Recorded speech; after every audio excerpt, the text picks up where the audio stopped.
Hello everyone and welcome to the PUBG Mobile America's Challengers. This is day 3 and we have the insanely talented DK joining us. Hello DK, we are at the middle point. Midpoint. Yep. We are indeed, and of course today is going to be day number 3. We have a few changes coming through with the map rotation, but we'll be getting into that very soon. But excited to see how the teams are going to be looking to step up and who's going to be the ones to bring in the most pressure, right? Because especially with how we're starting and ending the day, I think there's going to be a lot on the table for these teams to work with. So I really want to get into that, but we'll get into that very, very soon. So I think for the people in chat, if you are here to support a specific team or you maybe have some predictions for the teams themselves, drop it in the chat. Let us know who do you think is going to be the ones to shine for the performances here today. But before we get into that, of course, Green, we are going to be taking a look at a few of the points, a few of the breakdowns, just to remind everybody where we've been so far and what these teams have been able to accomplish. I mean, back in day number 1, right, we saw the players there from Team Salame having that back-to-back winner chicken dinner. Yesterday, they stepped up, and it didn't quite go according to plan, right? They had a little bit of a more challenging approach, but we saw so many more teams stepping up, claiming those victories. I mean, Luna yesterday, I think it was match number 3, match number 2. They stepped up. They got their hands on that winner chicken dinner to establish even more points on the ranking. So today, it's going to be another scenario, another instance of the teams looking to shake it up. But as we've said already, right, coming into day number 3, especially looking at the pressure, looking at what is on the table, I think today is going to be a very sweaty day. Yeah, we got to see some insanely good fights the last couple of days. I'm not sure if tonight we're going to end up going through some of these strategies now, or if they're going to continue on with their aggressiveness, but all their throwables have been just so beautiful. Yeah, it definitely has. And of course, speaking about beautiful, here are all those teams that are going to be stepping onto the battlefield here today. Of course, we have the teams still broken up into the different squads, different groups. So each of the maps, we are going to be swapping out one of the teams, right? So for the first one, Group E, I believe it is, we'll be taking a bit of a break, sitting that one out. After that, we move to Group D, taking a break. Then Group C, then Group B, and of course, for the last match, Group A would have already played all their matches for the day. So it is going to be an interesting one to see how this is going to be flowing. And of course, as we've had in those first 2 days, we are going to be swapping between South America and the North America server to give all the teams an equal chance to perform the best they possibly can. But so far, looking at these names, we've been looking at some pretty strong contenders. One team, though, that we can see in the top right corner there, I won't name the name just yet because, we can all see where that is. But I'm going to be looking at them today. Still, same as I said yesterday, I want them to step it up. I want them to bring some heat. There was a bit of an attempt from them yesterday to try and change up the overall performance with some varying levels of result coming through for that. But I want to see a little bit more of that condensation, a little bit more of the performances really coming in clutch here for the squads. But of course, speaking about clutch, here are our overall MVPs. As you can see, we've got Law representing their squad there, INF coming through with a glorious 23 eliminations, yes, and then almost 3,800 damage being secured using 20 grenades and getting 5 headshots along the way. Diego, of course, a little bit away from that, followed and actually tied up then with Revo as well as Lorenzin. As you can see, 17 eliminations, trying to catch 23. I'm sure today there will be multiple opportunities for teams to look to change that up. Of course, JP also has Dior's right in there as well, coming through with 16 eliminations. So trying to catch up to Law. Great, it's going to be a challenge, right? Because Law is laying down the law, making sure that it's not easy to play catch-up. Yeah, speaking of laying down, that last play of his last night on that last map, when he crawled into the center of zone, you and I got to talk about it just for a few minutes after stream because it was over so quickly. But there wasn't even any smokes, and he was still in the center zone, prone with all the teams coming in. He had almost there coming in. All right, let's look at these points, though. Oh, yeah, here we have it indeed, right? As you can see, we have the players from Influence Rage. We've got Alpha 7, We've got everybody getting ready to just bring in as much heat as they can. So to see what they can bring on through. I mean, Team Salami, right? I've already spoken about them. We can see those two winner chicken dinners there. Action and Faction, right? There will be some interaction between them here today because both squads are within that top 7 and they are yet to secure themselves winner chicken dinners. The same can be said for Team Liquid, right? They've almost hit that boiling point, but they have to keep building it because you can see 49 points versus 99 points at the top of the board. They're going to have to bring in a lot of the heat. Wolves, though, I like the effort that they've been bringing in as well. We've not really been seeing everything from them yet, but I do believe that today we will be having even more of that come to the foreground. I agree. The Wolves just won PMSL. We know they have it in them. And Dauntless, come on. I know, I believe in you. Come on, show the rest of the world what you've got, because we know you've got it, Dauntless. Yeah, well, we're going to have to see who will be bringing it in. So there's going to be a bit of pressure on, right, as we know. The teams, they're going to look at a little bit of a different map rotation here today. And, of course, we might be looking at that as well. But I'm excited to see how it's all going to play out. Because one thing that I can say is, before we see it, we'll have only one Erangel today.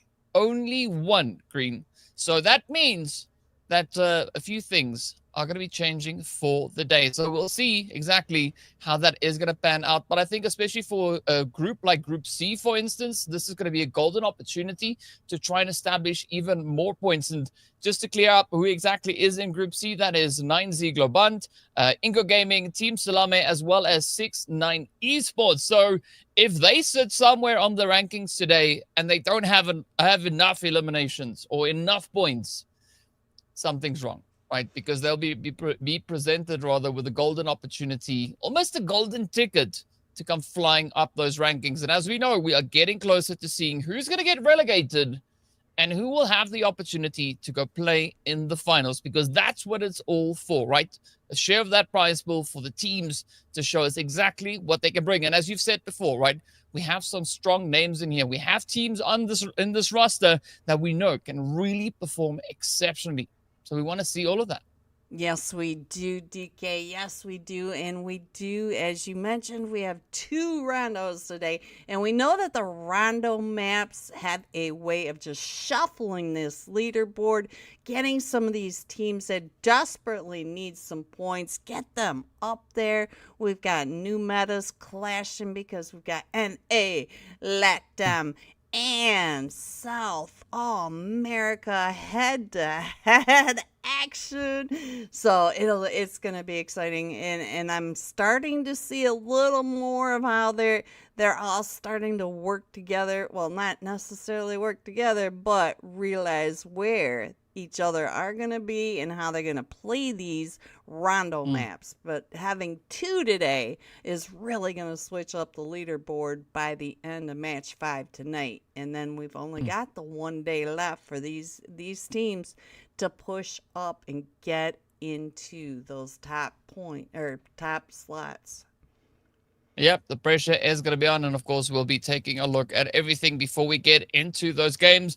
But yep, we're just waiting now for everything to make its way through so we can have a chat about whatever we need to chat about. The teams are, of course, just prepping themselves, getting ready to make sure they are good to go. But yeah, coming in with a little bit of a change up here today, I think it is going to be interesting. And of course, speaking about that interesting point, of course, it is time for us to go. First map of the day is going to be Rondo, and the last map of the day will be right back here again. So after this, we are going to be heading into a little bit of that Miramar action to find that match number 3, which will be our only Erangel, and then we go back to Miramar. And so, yeah, it's going to be an exciting one, especially looking at this flight path, quite southern here. So it is going to be a little bit more challenging to reach a position like Stadium, like Downton. So a quick little drop down, grabbing that vehicle sport, or the teams can just choose violence, going straight up into the Ox factory and test track. The shots already starting to fly. As you can see, Wolves Esports, it is going to be Baton coming through with quite a big hit right out of the gate, getting that first elimination secured. But it's not going to be the end of the road, because there are revives, right? The recalls. You can bring your teammates back if everybody stays alive. But him, Nathan, though, things are also hitting up over there, Green. Yeah, look at that southwest edge, though. We've at the end of the flight path, we've got a couple teams even going over to Fangtun. So we've got clashes everywhere, within the zone, without the zone. I can see a few of these teams already. Solos headed out towards those recalls so that as soon as their teammate goes down, they can get them back in the match. And as we have seen very often throughout this DK, by the fifth zone, we still have almost every team up with every player still standing. So going into zone 5, full four-man teams, just so much action, and they are all compact right on top of each other.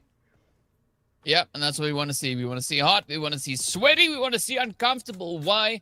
Because that is just crazy and insane. Why the goodness not? Now it's going to be Luna trying to see if they can hold up. Here it is, Nicole down, Revo pushing straight on forward. Now this is maybe a little bit of that payback, because if you remember yesterday, Luna had quite a big part in taking down Alpha 7. So a little bit of that full circle play coming through here. But now Luna finding themselves in a little bit of a sweaty spot. Of course, one player down. They now only have 3 to try and make this work. So I'm curious to see whether or not they'll be able to pick it up and continue with that momentum, or is something else going to happen along the way? Faction, though, they're getting ready to get us cooking over here. As you can see, they are continuing to push. Now, it is a very tough position. So many teams holding in the vicinity here. Yeah, there it looks like Faction is pushing up on JP, and we've seen JP coming through with a lot of really... Oh, Team Salami just went out in 18th place with 1 point. So Team Salami must have been that team that went with Action over to Fungtan. Yeah, could have been. And, well, they got a lot of that action coming in their direction. Of course, we do see a few of those EMP zones coming through. Fortunately, no teams really held up in that, aside from 6ix9ine, who's got 1 player way down south. Not quite sure what's happening over there. We're not seeing a lot of movement currently happening on that front. Oh, there we go, popping into a car. So we could see a little bit of that regroup coming through now, just looking to strengthen up the squad. But if you want to talk about a wide split, Green, that is one crazy split coming through from 6ix9ine. So maybe they know something that we don't. Yeah, yes, because they are over there in the in the factory as well. So they are trying to get in there with the Wolves, and we've also got 2 other teams over there in the factory test track area. The fights are continuing. So these teams are getting these elimination points that they desperately need. But I want to see some of these teams really go for the points. Well, let's see who will be able to back that. It is going to be Faction Brazil starting us off here with another spray. That is going to be straight out of Nepal. Now finding themselves straight in some danger here. The shots continue to connect on through. Is Lennox going to try and close this one up? Don't see a vehicle, so there might still be a bit of hope for straight out of Nepal. They did come through with quite a bit of rotation from that northern side. The recall is here, so for Faction, this could be their opportunity, but Lennox is going to get dropped right as they get close, but not close enough. The Wolves, in the meantime, still going to be looking to just assert their dominance up here into Neox. You can see the final player there from 6, trying to see if they can maybe make a little bit of magic happen. It does seem like they have been able to bring in those recalls, but still playing a very wide spread here. So I want to see the team come through with that next strategy. Bring it all together, because we know there's power in numbers. Meanwhile, we do say goodbye to Faction Brazil, as they will get swept under the rug. 3 eliminations to show for the first game of the day. I said it's going to be hot. I said it's going to be sweaty. And so far, the teams are living up to that. Yeah, I've seen some of these early teams going out at the very beginning. We are only in stage 1. We still have 2.5 minutes of stage 1, and we've lost 2 teams that could make some of these points, change that leaderboard up, and really make sure that they have cemented their place in this roster for the finals coming up next week. Yeah, the pressure is going to be high, but let's see who can hold on. As we know, diamonds are made under great pressure. So that is exactly what a few of these squads are experiencing right here. So let's see who's going to shine. Well, so far it seems like it's going to be Nightmare already. One elimination up, now looking to get more. But it's going to be Coops and Doran up on the roof trying to play the angles, but they are somewhat pincered here. They do have an exit strategy. You can see there is an option for them to potentially try and rotate out on that eastern front. But again, it's not going to be too easy. We don't even know if there's a vehicle available to them. Meanwhile, it is going to be Alpha 7 laying even more into the side here of Luna. Up comes Revo. Quick little bit of a rotate. Are they going to go in for the full send? We do see Luna in the distance. Now it is the response. Nicole and the rest of the crew, they've spotted the play. Revo getting ready for business. But will they find it? I think Luna might respond quite aggressively here. Yeah, and I see that we've got Action Esports up on the screen for just a moment, and they only had the one elimination, so that doesn't work with the math that I was mathing earlier. So not sure who took out our early two teams, but we do have the Wolves still at the oh no. But we do have the Wolves on that exit strategy. As you said, they did find that find that vehicle, and they are off to get their teammates picked back up. Yeah, well, now it's going to be Luna also needing to find themselves a bit of a pick-me-up here as they are down to one. It is going to be, well, one header, in fact, to remain here. We can see Carrillo just holding over towards that western side. The rest of Alpha 7 spread all throughout the position. So I don't know if Luna is going to be able to continue for the rest of this game. The push is there, a very aggressive play coming through from one. But can Header get the play in? Guizo is going to try everything in their bag of tricks to get that confirmation played. Now, Alpha 7 starting to push up. This could maybe spell disaster for the side of Luna, and it does as they get wrapped up and shipped out of here. We are left with only 15 teams. We started off with 18. But the numbers are heading down. JP, though, they also have Dior's, who is their shining star, right? The top performing player so far, according to those MVPs, that is already back in the lobby. But will they have the opportunity to bring them back, to come forward with a full four-piece here? Yeah, it looks like our zone has collapsed again. We're going into zone 2 or 3. I missed that. 2. And we are south of the test track and just west of Jardina City. So we do have several teams that are out in that blue, and we do have some teams that still need to find their way in. But look at the center of this zone, DK. Everybody coming right in to center, so that's going to be a lot more chaos. Yeah, center is going to be where the action will be at, but for the time being, it is going to be Savage and Straight out of Nepal, holding slightly more to that northeastern side of the circle. You can see all the goats trying to keep themselves all nicely hooded up here in the corral. They don't want to extend too much. But Straight out of Nepal could look to come in farming. They are cooking up some nades, and one nade could spell quite a big problem here for them. This is now going to be Oliver trying to find those angles. The nade keeps him at a slight bit of a distance, but I love this play coming through from Straight out of Nepal, really trying to cover this position from all angles. But they're still going to watch out. There's still one player behind them from Straight out of Nepal. So Blaze could definitely look to cause an issue here, and that is exactly what we see coming through. Savage now getting beaten down bit by bit. Still a few players left to try and make the difference here, but now Savage getting ready to just feel that sting. Oliver and Blaze, the final two hopefuls for the side here, are Straight out of Nepal. So close to closing it up, but not quite there just yet. One nade, though. This nade. Oh, that nade. DK, I thought that nade was going to finish off the goats. He is ready right there. That is it.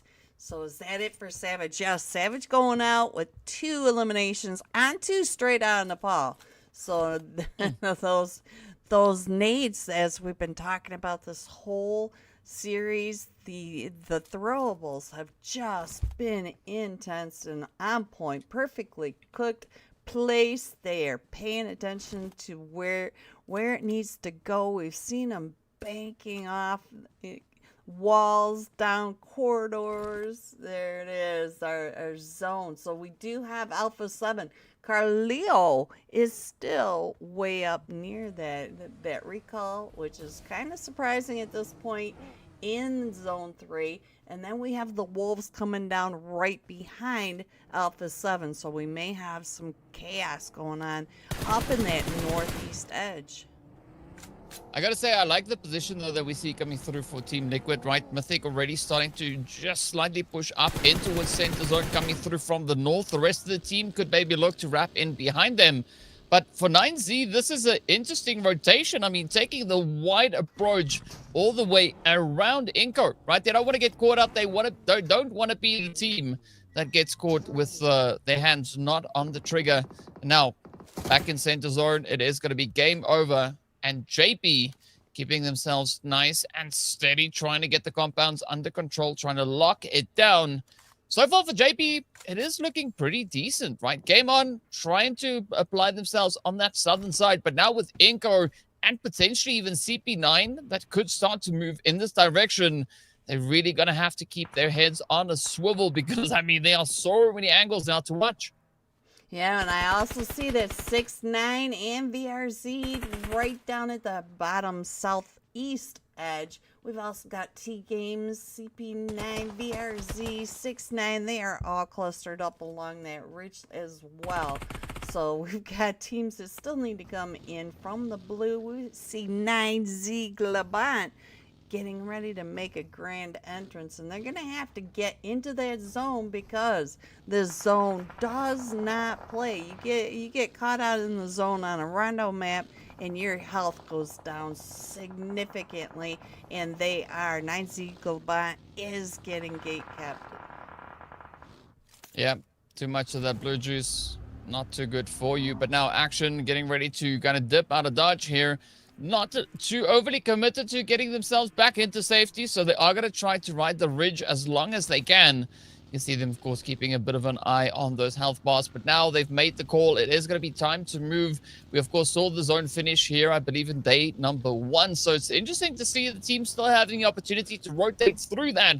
But now it is going to be the big question here, Green. Who's going to be the one to get the controlling angles up into the zone itself? Of course, still quite a few compounds at play here as the zone has not really constricted too much of that playable area.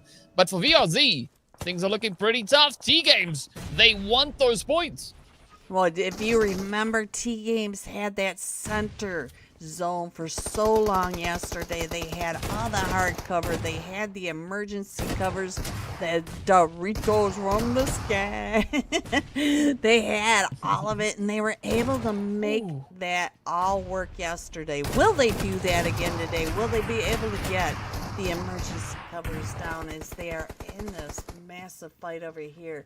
So VRZ right down here in the southwestern or eastern edge, but they've got other teams as well, so they've got to pay attention to the third parties. Yeah, you got to be very, very cautious. Of course, now we did see TGAMES, one of their players, getting knocked out by the big bad blue zone. VRZ now feeling a lot of the pressure here as they are going to try and maybe recoup a little bit of that performance once we see them coming back again later on. That was the end of the road for them in this match. Meanwhile, Team Liquid going to be holding on. Still up in center zone. We do see that blue is going to start to close very, very soon. We've got about 2 minutes and a bit of change left on the clock. iNCO, of course, just east, or the west rather, of that central position, as we can see them on the map. Zero Mercy coming through from the north. This could maybe be a bit of an issue for the Wolves. Yeah, the Wolves are going to be gate capped by Zero Mercy. It looks like Zero Mercy is set up both inside and outside of zone, but all 4 of them are pulling up on this duo for Zero Mercy. So Zero Mercy is going to have to pull back or bring the 2 anchors up to this fight with the Wolves. Look at this. The Wolves, all 4 of them just coming right up and around. Yep, here we go. Oh, hits onto Nightmare. That is going to be quite a bit of a problem now for Zero Mercy. SALAME going to be trying to ride the rage, a bit of a back and forth. A dip, duck, dive, and dodge play coming through here. But SALAME managing to evade that utility. Now here goes, quickly trying to see, can they use this moment of silence to get themselves patched up? There's no need. because Solomon will hit the shots running. Doran coming through with a good reply to that.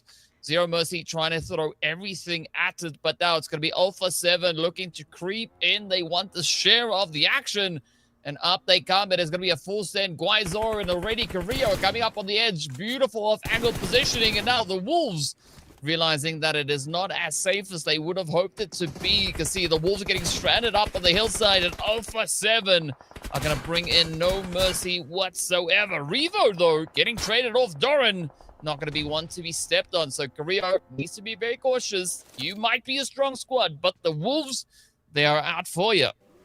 Yeah, and we have seen so many times how these teams are doing these edge of zone sweeps, especially teams, the bigger teams like Alpha 7, who will just ride that blue all the way around, looking for any of these teams coming out of the blue with already damage to them, and they are just capitalizing on these late rotations. Yeah, capitalizing with a capital C. Now it is going to be straight out on the ball, looking to see if they can maybe find a little bit of something. TGAMES coming through on that southern side, so quite a bit of caution needs to be applied here. But as you can see, TGAMES, they don't know that Blaze is up atop the hill. The sprays come through. Beautiful response. Oliver, now the last one to try and make a difference. But it is going to be a pretty tough one. As you can see, Pedrin just off on the far side there, on the edge of zone, scouting out on the edge, looking for the angles. That smoke, oh, not quite sure why. Straight out of Nepal, dropped a smoke. That is like a big glowing sign, yelling at the opponents. I'm over here, I'm over here. Now Oliver trying to get out, but the quickest way out is back through the lobby. 7 eliminations going over to the side there, or straight out of Nepal. The Wolves are hot on their heels with 8. Alpha 7 now up to 9. And these teams will just keep on stacking up those items. It looks like 9Z, GLOBANT, and iNCO are now in this fight. And I can see that iNCO are still pushing in, and 9Z also one of the edge sweepers. So I think iNCO is going to end up right here with Action Esports coming right up and into him. And you can see that 6-9 are also coming into that south edge, but there's no one down in those hills of 6-9. 6-9's gonna have it easy, but Action, I'm not so sure with all of iNCO paying attention. You can see that iNCO is paying attention to every direction that Action is trying to get into the zone. Yeah, well, let's see. Can they get the read they need at this point? Now it's going to be 9Z also looking to satisfy a few of those urgencies here as they start sending it forward. Unfortunately for them, it is going to be Alpha 7 ready to greet them as they breach the zone. The angles are there. Carrillo takes a whole bucket full of damage.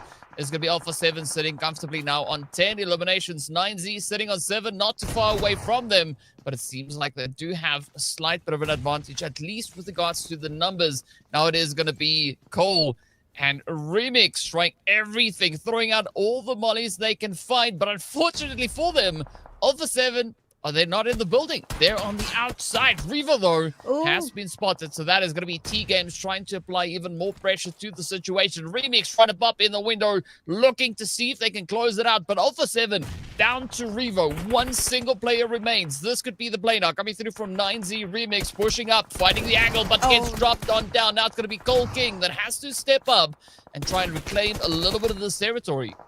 This is Revo, and he does get that info. It does get that. Oh, Cole finishing it off onto Revo.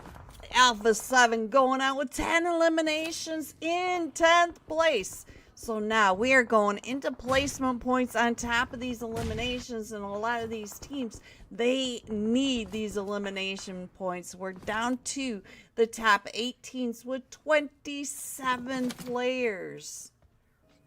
It's going to be crazy, crazy odds here. Now, let's see whether or not TGAMES can bag themselves a few additional points. They only have 4 eliminations up. They could find even more now as they start to focus in onto 9Z. I mean, Cole King worked so hard to keep their team in the fight. But now, for how much longer can they remain here? Remix coming through with a beautiful trade there onto NC7. Remix now and find a way to read the angle, listening to all those footsteps, trying to read the indicators, but it's such a sweaty spot here. Beautiful jump shot coming through from Remix. Now, you can see T-Games bringing 2 players up, a quick shot again to bring NC7 to their knees, but they're not out of the woods now. It's going to be a full send. It is an aggressive play coming through. 9C doing so much work, but there's still 1 player from T-Games remaining. That is going to be a very tough one to try and close up here. Yeah, we do have that anchored down in the zone, but 9C now has to worry about getting themselves into zone. They do have that whole north side that's wide open to them. And now Team Liquid also in a fight over here with Game On. Game On, say Game On, Team Liquid. And Team Liquid is like, I'm here. Here I am. So we do have Storm trying to get those shots with not only the S12, but the nades, the banks right up and in. Oh! Game over. Going out in eighth place with 2 elimination points. 3. Yep.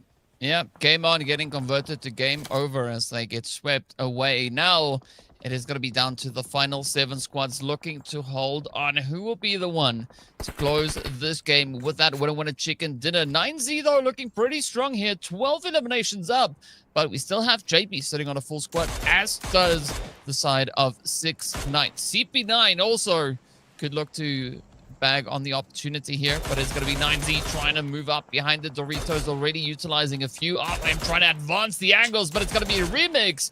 Now feeling a little bit of that repayment coming through as T-Games, Pedrin is going to try and do everything they can to avenge their fallen teammates, but this is a very tough spot here for T-Games now to be in, because they got so many teams positioned ahead of them, but they have to be quick, because if Team Liquid has any say in the matter, they are also going to try and stop 9Z from proceeding any further. 9Z is up to 12 eliminations. Yes, they're having problems coming in, but they are using the emergency cover coming down. They are getting sandwiched between Team Liquid and that solo from T-Games that they just shut down the rest of that squad. So now they do have that north side to themselves, but they do have the attention of most of these teams right on top of them. Yeah, you got to be very careful with that attention. You don't want to draw too much of that to yourself. But now, we do see a few sneakers coming in here as well, right? 6-9 trying to keep it nice and quiet over onto that far edge. CP9, they've been super quiet, right? They've not found a single elimination so far.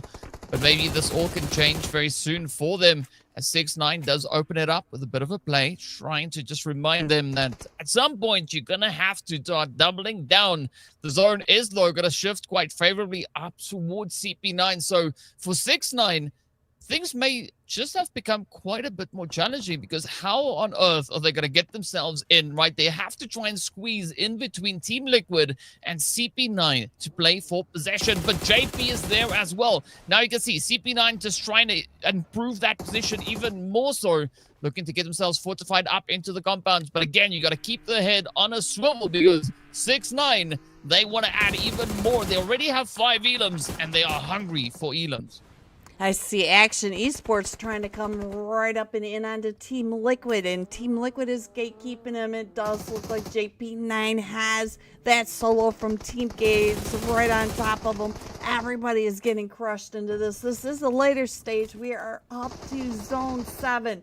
And as I've said, 9Z GLOBANT, they still have a duo with 12 eliminations, and they still own the northern side. All the rest of these teams are from the east, west, and south. And we do have 6-9 trying to push right up and into CP9, who, as you've stated, needs some of these eliminations. Yep, we also do say goodbye to Action.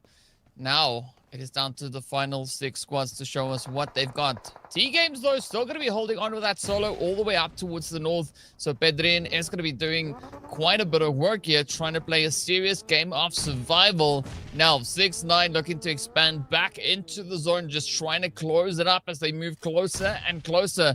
But we can see HCK also just on the off angle. They're trying to gather a little bit more information. CP9 just ahead of them. So it is going to be very slim pickings, but you got to watch out with those peaks, right? Because if you get up, that is going to be Chief hitting you on the cheek. Popping the shot in could spoil your day right then and there. But now CP9 getting ready to ride on forward. It is going to be 6-9 ahead of them. The shots continue to fly on through. Cody coming in with a clutch. That is a beautiful play for them. 2 eliminations up. CP9 coming in here today to try and change the points situation.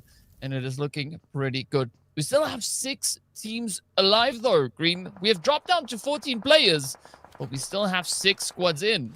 And we have 1 team, DK, with all 4 members. All the rest of them are trio down to solos. We have a few teams with solos. We've got TGAMES that needs to come in right next to 9Z GLOBANT. And you can see that 9Z GLOBANT knows where they are. You can see Remix right here on your screen.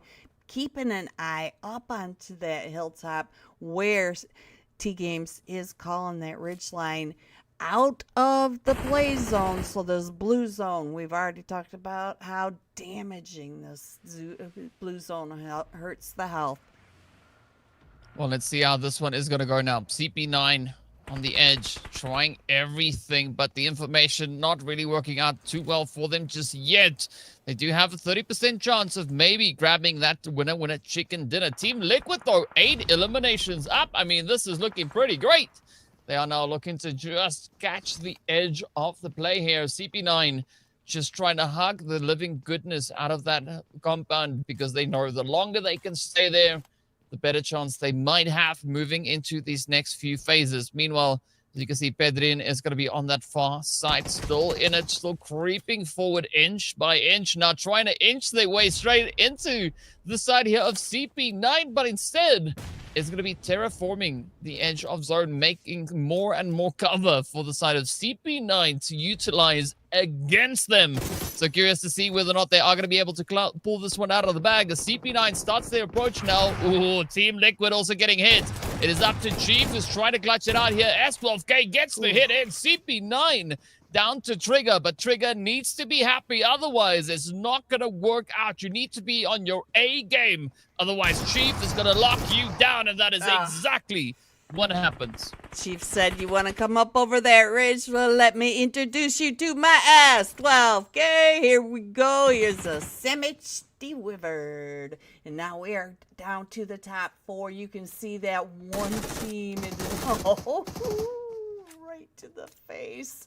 And so now we are down to the top 3 teams, DK. We have one team with 4 men still standing, 79% statistically speaking, the winner already. But we do have 9Z. It is Remix, one of the North America. He was one of my heroes, and devastating that he went to 9Z, but he is doing amazing. And now it is a 1v4 for Remix. Let's go, Remix. Oh, and there it is, JP coming in first. No, Remix, GG's. All right, let's see what we got. Do we have anything right here with that? I'm not sure what that was about. Replays.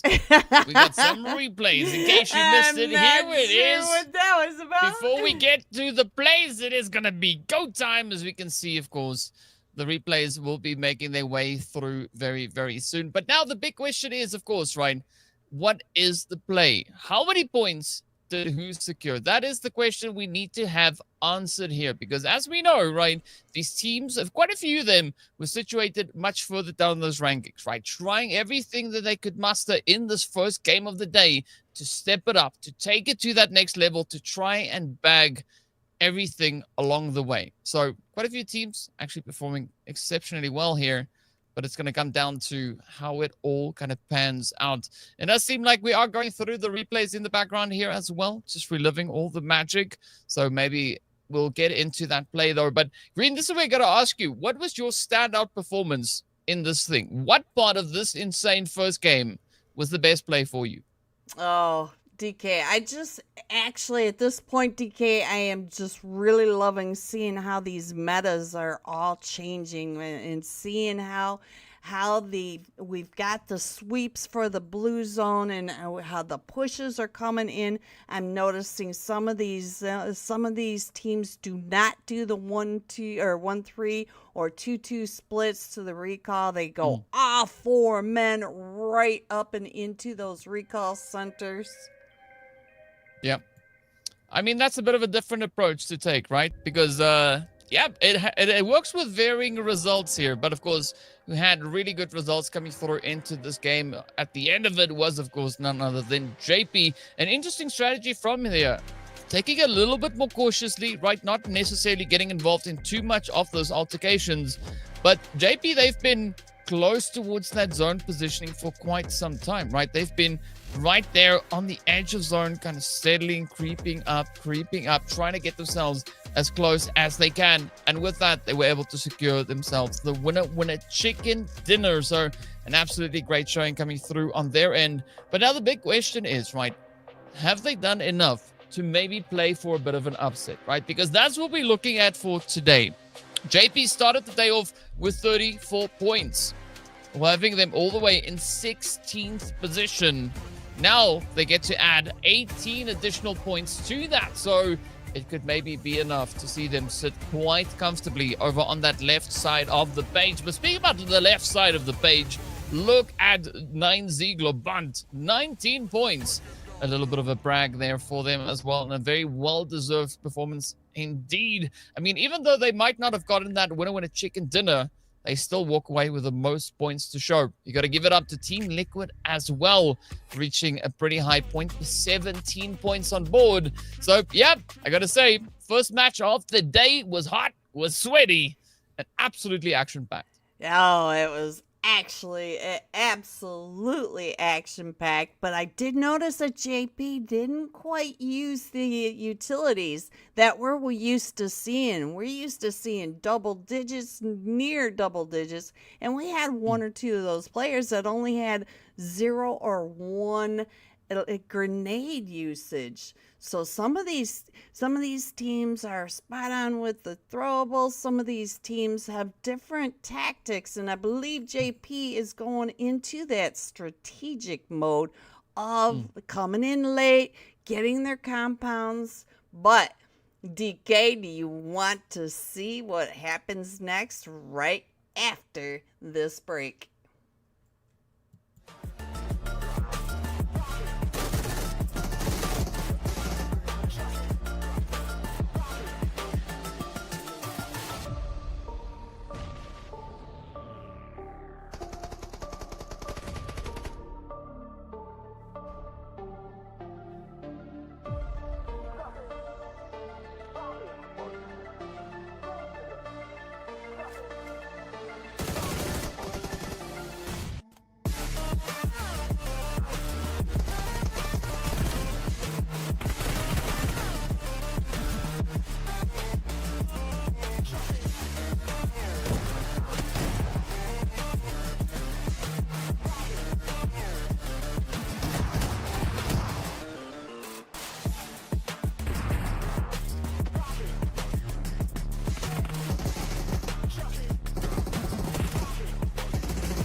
Welcome back, everyone, to the PUBG Mobile America's Cups, and here are the rankings. DK Influence Rage still in first with 99 total points. They did not break that 100 even after this Rondo match. Alpha 7 creeping up with 93 points, and Team SALAME to 74.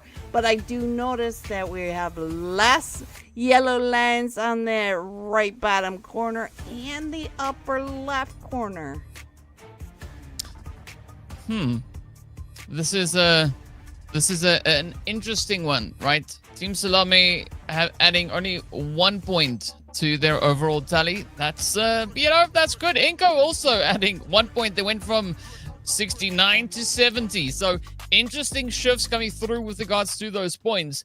But the big question is, right, can the teams continue with the momentum? Can they keep the ball rolling? Can they do what they have to ensure that they get to the top of the board, or at least well situated on the board here today? Because, I mean, game on, they had a bit of a tough run. The first game was a crazy one, right? So I want to see a bit of a bounce back coming through from them. You have to give a shout out, I'd say, to CP9. They tried, right? They really, you could see the effort. They were trying to bring it into that first game.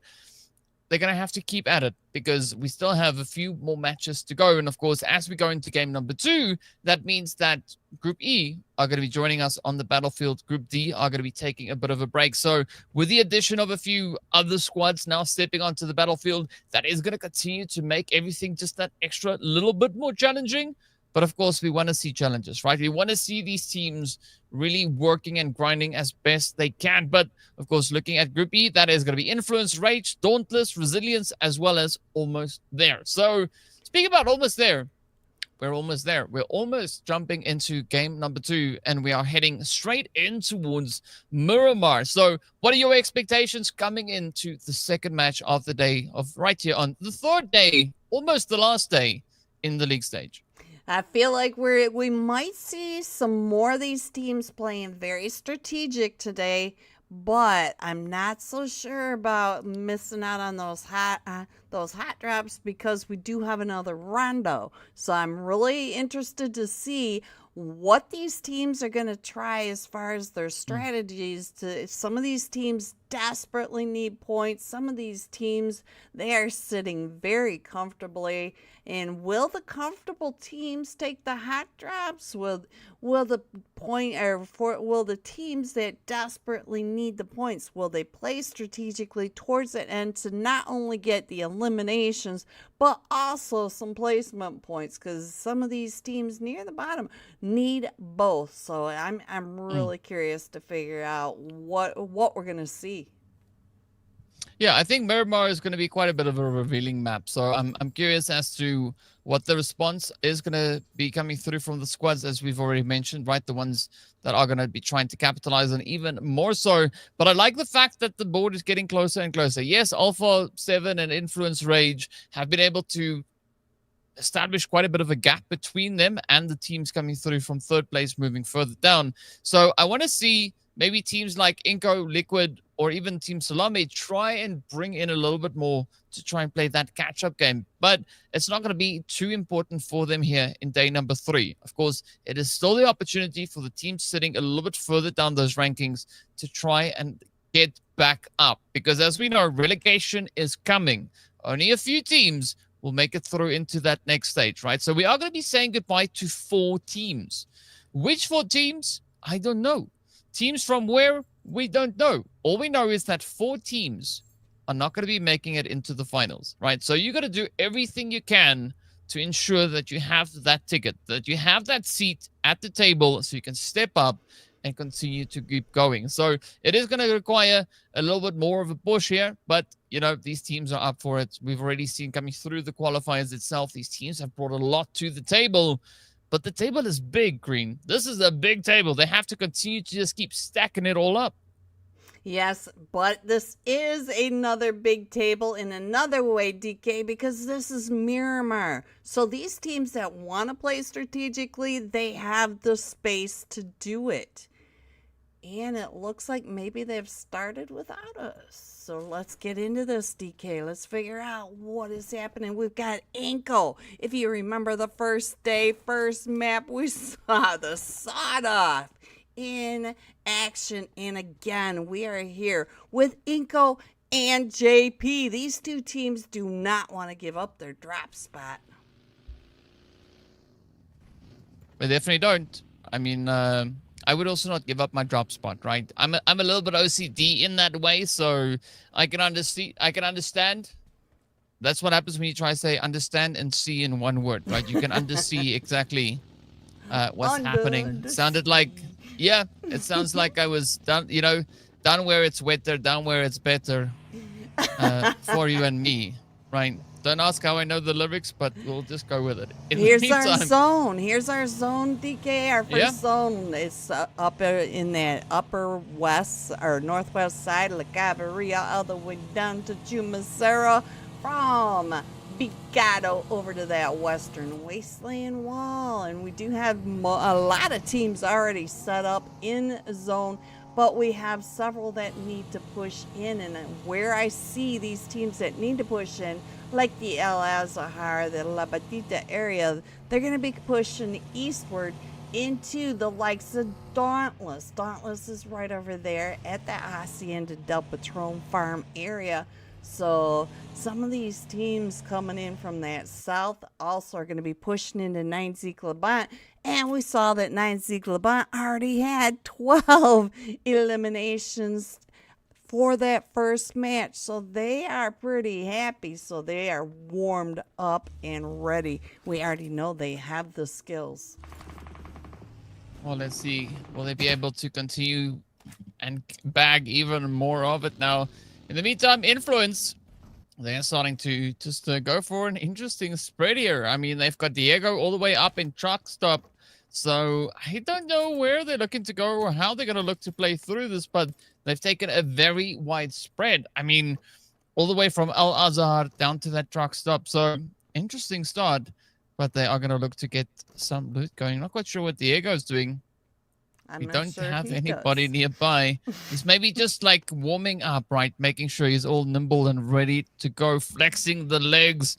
Speaking of legs, though, it is going to be iNCO right there alongside them, starting to rotate up, also trying to make their way back into the zone, as we did see it taking quite a hard shift over towards that western side and has centered up just north of Monte Nuevo. So, again, interesting territory that these teams will have to work with. Yeah, and it's always crazy when they go over towards that western wall, because that western wall doesn't have as many compounds as the other areas on this map. So they have that wide open western wasteland all the way along that wall, and you can see that they are already working these cliff sides, getting their spots just in case they need to call some of these cliffs home. Yep, they're putting down their tents, right? They're making sure that they've established their own little campsite there, just in case the zone decides to get a little bit frisky. But speaking about that, though, I mean, I like where the wolves are also situated, right? We see them up into Monte Nuevo, so a decent setup that they have there. I can see them just trying to expand a little bit, trying to get a good read of what might be approaching. Alpha 7 also here up in towards El Pozo. That is going to be an interesting play as well. So I think that Alpha 7 might be one of the first few positions that might get challenged.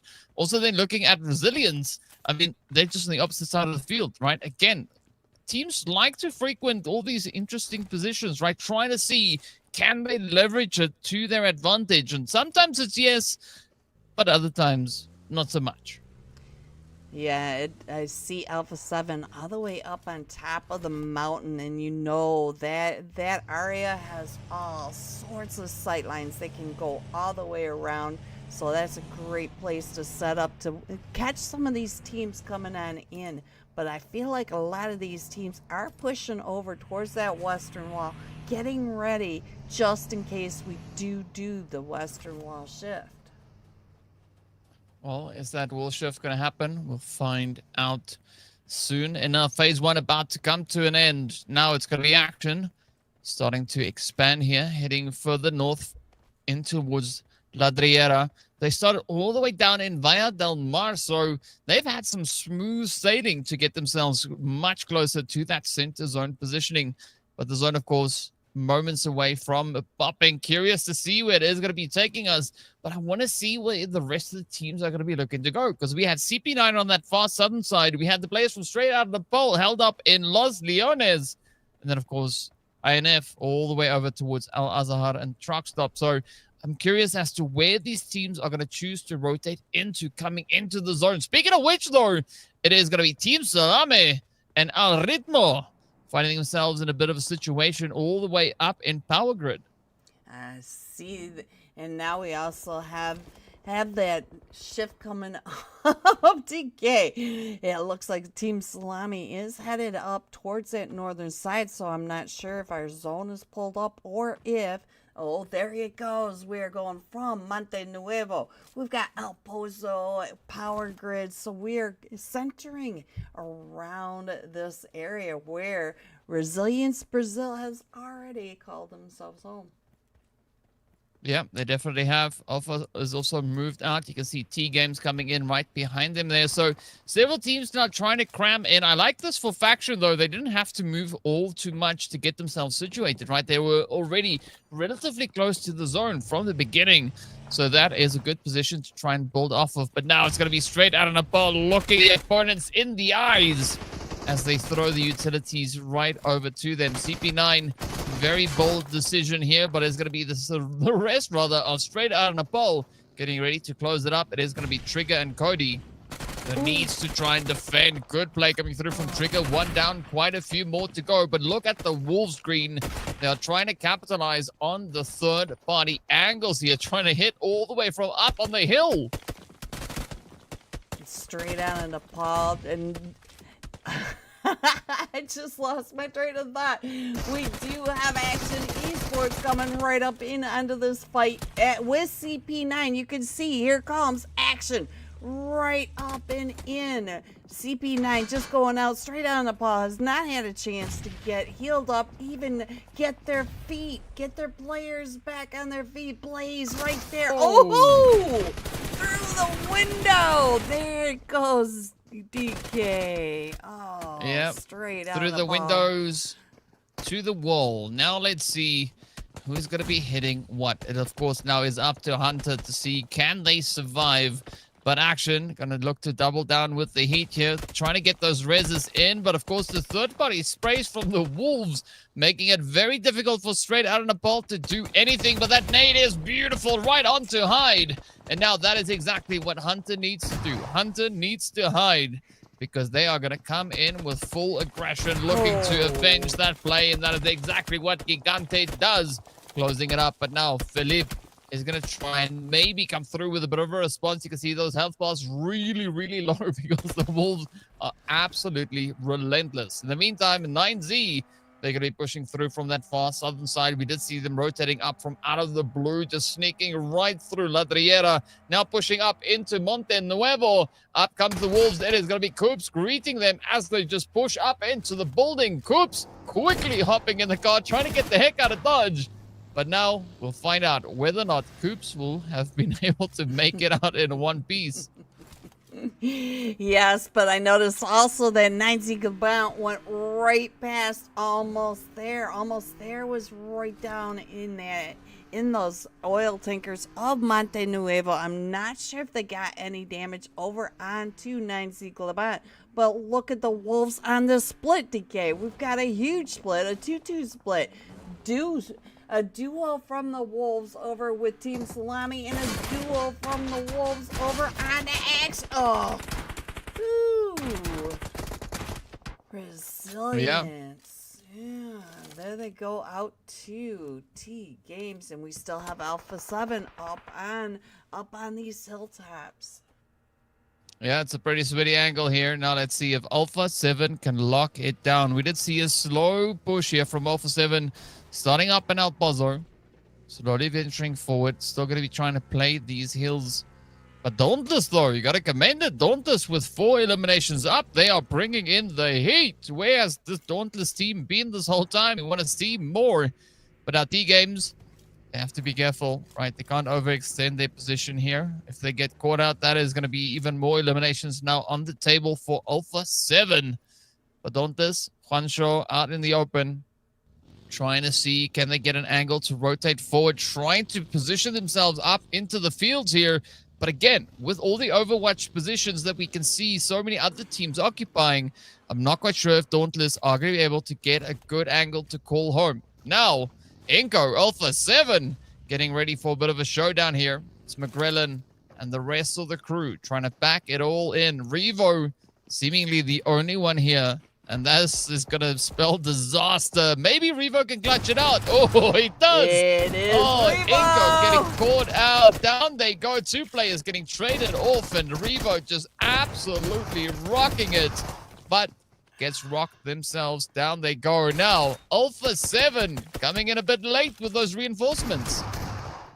And now we are down to just a duo for iNCO and Alpha 7. And as he came pulling up to get that help onto Revo, he gets punished by iNCO coming right up and in onto that. So now he is trying to get healed up and he is getting hunted by iNCO. But they are also, I can hear the sprays coming down from the third parties up along that ridge. So they not only have to worry about each other, but the third parties. You can see that our zone has collapsed again, DK and Alpha 7, iNCO at the very north edge of it.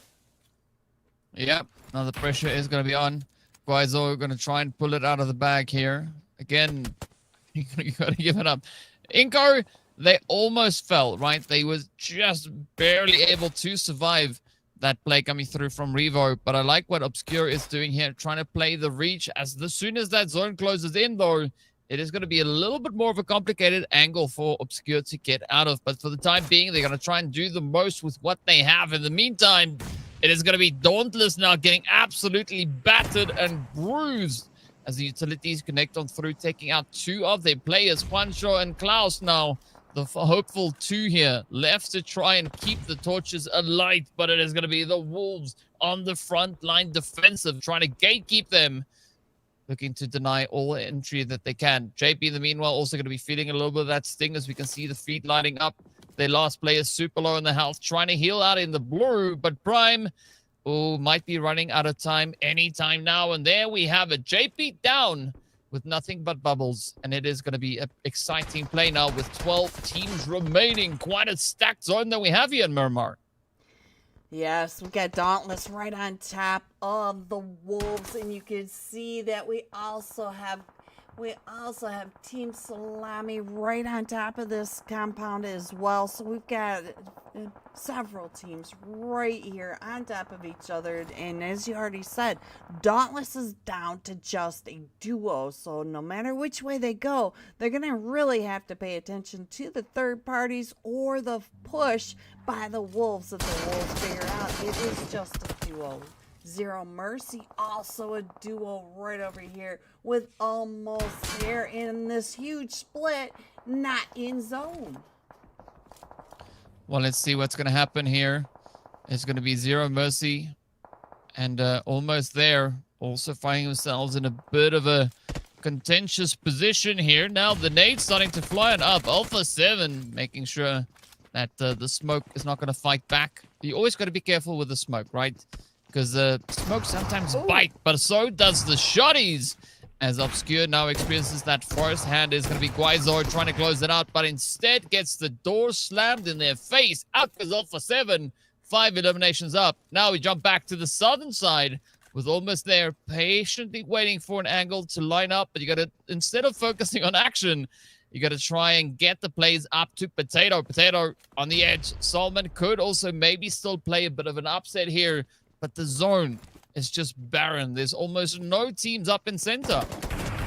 Yeah, we got a wide open center zone, but we do have clusters of teams from that northwest, southwest, southeast. You got teams right on top of each other, right here with almost there in Zero Mercy. We also have 9Z GLOBANT over to that western side and Action Esports to the eastern side. Oh, nice cleanup coming through here. That is going to be Zero Mercy down to a one single player now.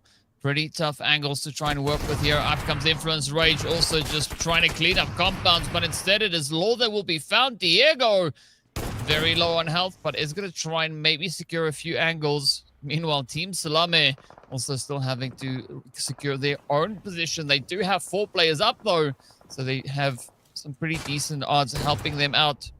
Diego getting that patch sealed up. Now it is going to be the players here from TGAMES doing a bit of a dance back and forth this way and that way. Who's going to get it though? Trying to heal up. But will they be allowed? Oh, no! Influence getting dropped. Wow, TGAMES with an absolute pinpoint accurate hit. I really expected them to keep trying to fight for that right angle peak side, and when he came out around that left side, I was really surprised as he started to push up against that wall with the right side peak to his opponent. So that was really amazing to me. And so now Team Secret or Salame trying to get those shots, and I can't even see which team that is. It looks like iNCO maybe across that, but I see iNCO down below him. I'm not sure what he was spraying, DK. Hey, he was spraying whatever was moving, right? That's what we saw happening over there. Now it's going to be Action. Trying to cook up a bit of a something over on the edge of zone. Almost there. So close, but not quite just yet. It is going to be FR trying for an angle here. I like the spread here from Action. Good coverage into the positions. Almost now just getting closer and closer, but getting spotted out as they move through the smoke. Zero Mercy getting picked up as well. Down they go. Now the nades flying in almost just on the edge, trying to survive, but that is going to be Gigante to close that out all the way from that far eastern side. Meanwhile, iNCO not out of the woods yet as they too step up alongside TGAMES. Now let's see whether or not TGAMES can go 2 for 2. Again, another challenge being presented. Molly's flying all over the place. Grenades going in every direction. Juancho getting picked up as Action spots them out. That is going to be Dauntless down to potentially a solo very soon. But the nade is going to seal the fate for TGAMES as they go out in 7th place. 4 eliminations to their name. But now, Dauntless trying to pick themselves up. They've got just 2 players remaining. Klaus bringing in half the eliminations for the squad. Let's see whether or not Action can get the jump in them. We were asking for Dauntless to ramp up the plays, and boy, are they doing that. But now they have to survive. They have to make it to that next bit. And Dauntless is right there behind those hay bales. He's got Action from the one side. Wolves are right behind him. Dauntless going out with 4 eliminations, but they do get some placement points, DK, but Dauntless does need to step up today. And now we do have Action up to 9 eliminations, but they're a full 4-man team, and also Team Salame up to 5 eliminations and a full 4-man team. Well, let's see how this one is going to go. Wolves now getting ready, but instead gets hit as Baton gets smacked to the side. Now, as you can see there, Team Salame trying to push forward. Also caught out on the edge. Everybody's going to be fighting for possession. Everybody wants an angle to move into the zone itself, but Action also on that far southern edge. This is going to be a very long-range engagement either way you look at it. But 9Z, Cole King, gotta watch out, because once all these teams make it into zone, it's gonna be real difficult to defend that center position. Yeah, but it is 9Z, it is Golgo. He does have some extra special skills, but he is facing off against the Wolves. He's got iNCO coming in. iNCO may be a duo, but they are a strong duo. And look at our statistics. Even the statistics are pretty flat across the board. Our full 4-man team only with a 31% chance. But it is pretty tough odds either way you look at it. But now who will be the one to increase their odds, right? It's going to be iNCO feeling a little bit of that spray down coming into their direction. You mentioned the duo, and they're trying to do whatever they can to just stay alive, even if it means delaying the rotation coming into the zone. So far, McGrellan leading that initial positioning could maybe buy them a little bit of time. Going to try and clear it up just to help alleviate a little bit of the pressure so Vitaly can rotate up. But now Action also getting spotted out. So there's so much cooking on the side here for McGrellan. So much so that that pressure cooker starts to boil over. Vitaly has to try and bring in that res, but Hyde is going to try and prevent that from happening. So you can see the push coming through here. It is in the meantime also then Wolves and the side here of Team Salame holding over on towards the eastern side. Who's going to control the side of the zone? So far, it looks like maybe the Wolves are going to try and turn the odds in their favor. They only have a two-piece left. It's going to be Higors and Doran riding on the side here, not being able to get found just yet. And as I say that, Doran goes down. Higors coming through with a quick play, quick backup, trying to see, can they bring the numbers up? Action going to be moving up as well, hearing all the shots going off. And this cacophony just absolutely drawing more and more players like moths to a flame. The grenades now flying across the way. Is it going to end the run here for the Wolves? It is getting scary close. Salame gets the job done, and that is it. Down to the final four we go. The Wolves going out with only one elimination to DK. And so now we have... Ooh, that nade was on. So now we do have the teams over here with... Let's see, we got TGAMES trying to come up, or Team Salame trying to come up onto Action, and Action does have this ridgeline in the usage of that stun, just enough to try to get them pushed back, and Team Salame gets found from the cross angles, and now Action pushing up onto iNCO. iNCO down a player. They are trying to get that player up, but Action is saying no. Oh, and there it goes a 9Z GLOBANT. It is Cole King versus all four of them from Action Esports. This is Cole against the world. Can 9Z GLOBANT come and hold off the full four-man push, or are all four of them going to push right up and into him? They see where he is. Oh, he put the distraction play over onto that nade shack. And now Cole, he goes over and gets in behind this ridgeline. He has got them all centering up on the shack as he's over on that ridge. You can see right there, Cole, just letting them use up their, letting them use up their utilities as he is piecing them apart. What a play by Colgo. And now, two of them are down. Colgo versus two of the players from Action as Action took the bait on that nade shack. That distraction play. Cole with a third. So it is now a 1v1. Cole taking down two of them from Action. He can see where the other one is. Here comes the nade right up and over. And there it is, Cole King with the 1v4 for the finish, DK. What do you oh, beautiful play. How strategic was that from the solo, the Cole King himself. Absolutely amazing stuff being brought through here by Cole King. I mean, the name quite descriptive, right? Cole King needs a crown because that was a pretty crazy play. Absolutely insane 1v4 clutch up. I mean, if you asked me, would it be possible for a 1v4? I mean, I thought it would have gone in favor of the 4, right? But so far, Cole King not gonna let it, not gonna let anything catch them out. And that was a really, really good play coming through from Cole. Just reading, just utilizing the goodness out of that ridge, trying to separate the players up, doing a phenomenal job. And then, of course, closing it all up with a phenomenal nade at the end to seal the fate. So job phenomenally done. Love it for them. And, I mean, this is what we want to see, right? We want to see teams continue to shake it up. Speaking about shaking it up, let's take a look at the team stats and see how exactly they performed here. Look at this. Cole with 3 nades, but 3 nades, one of them to win this match. If anybody were to ask me what my favorite play of this whole series, this is it up to this point. The distraction, the strategy. He got them to separate out. He was able to pick them off one at a time, using the terrain to his benefit.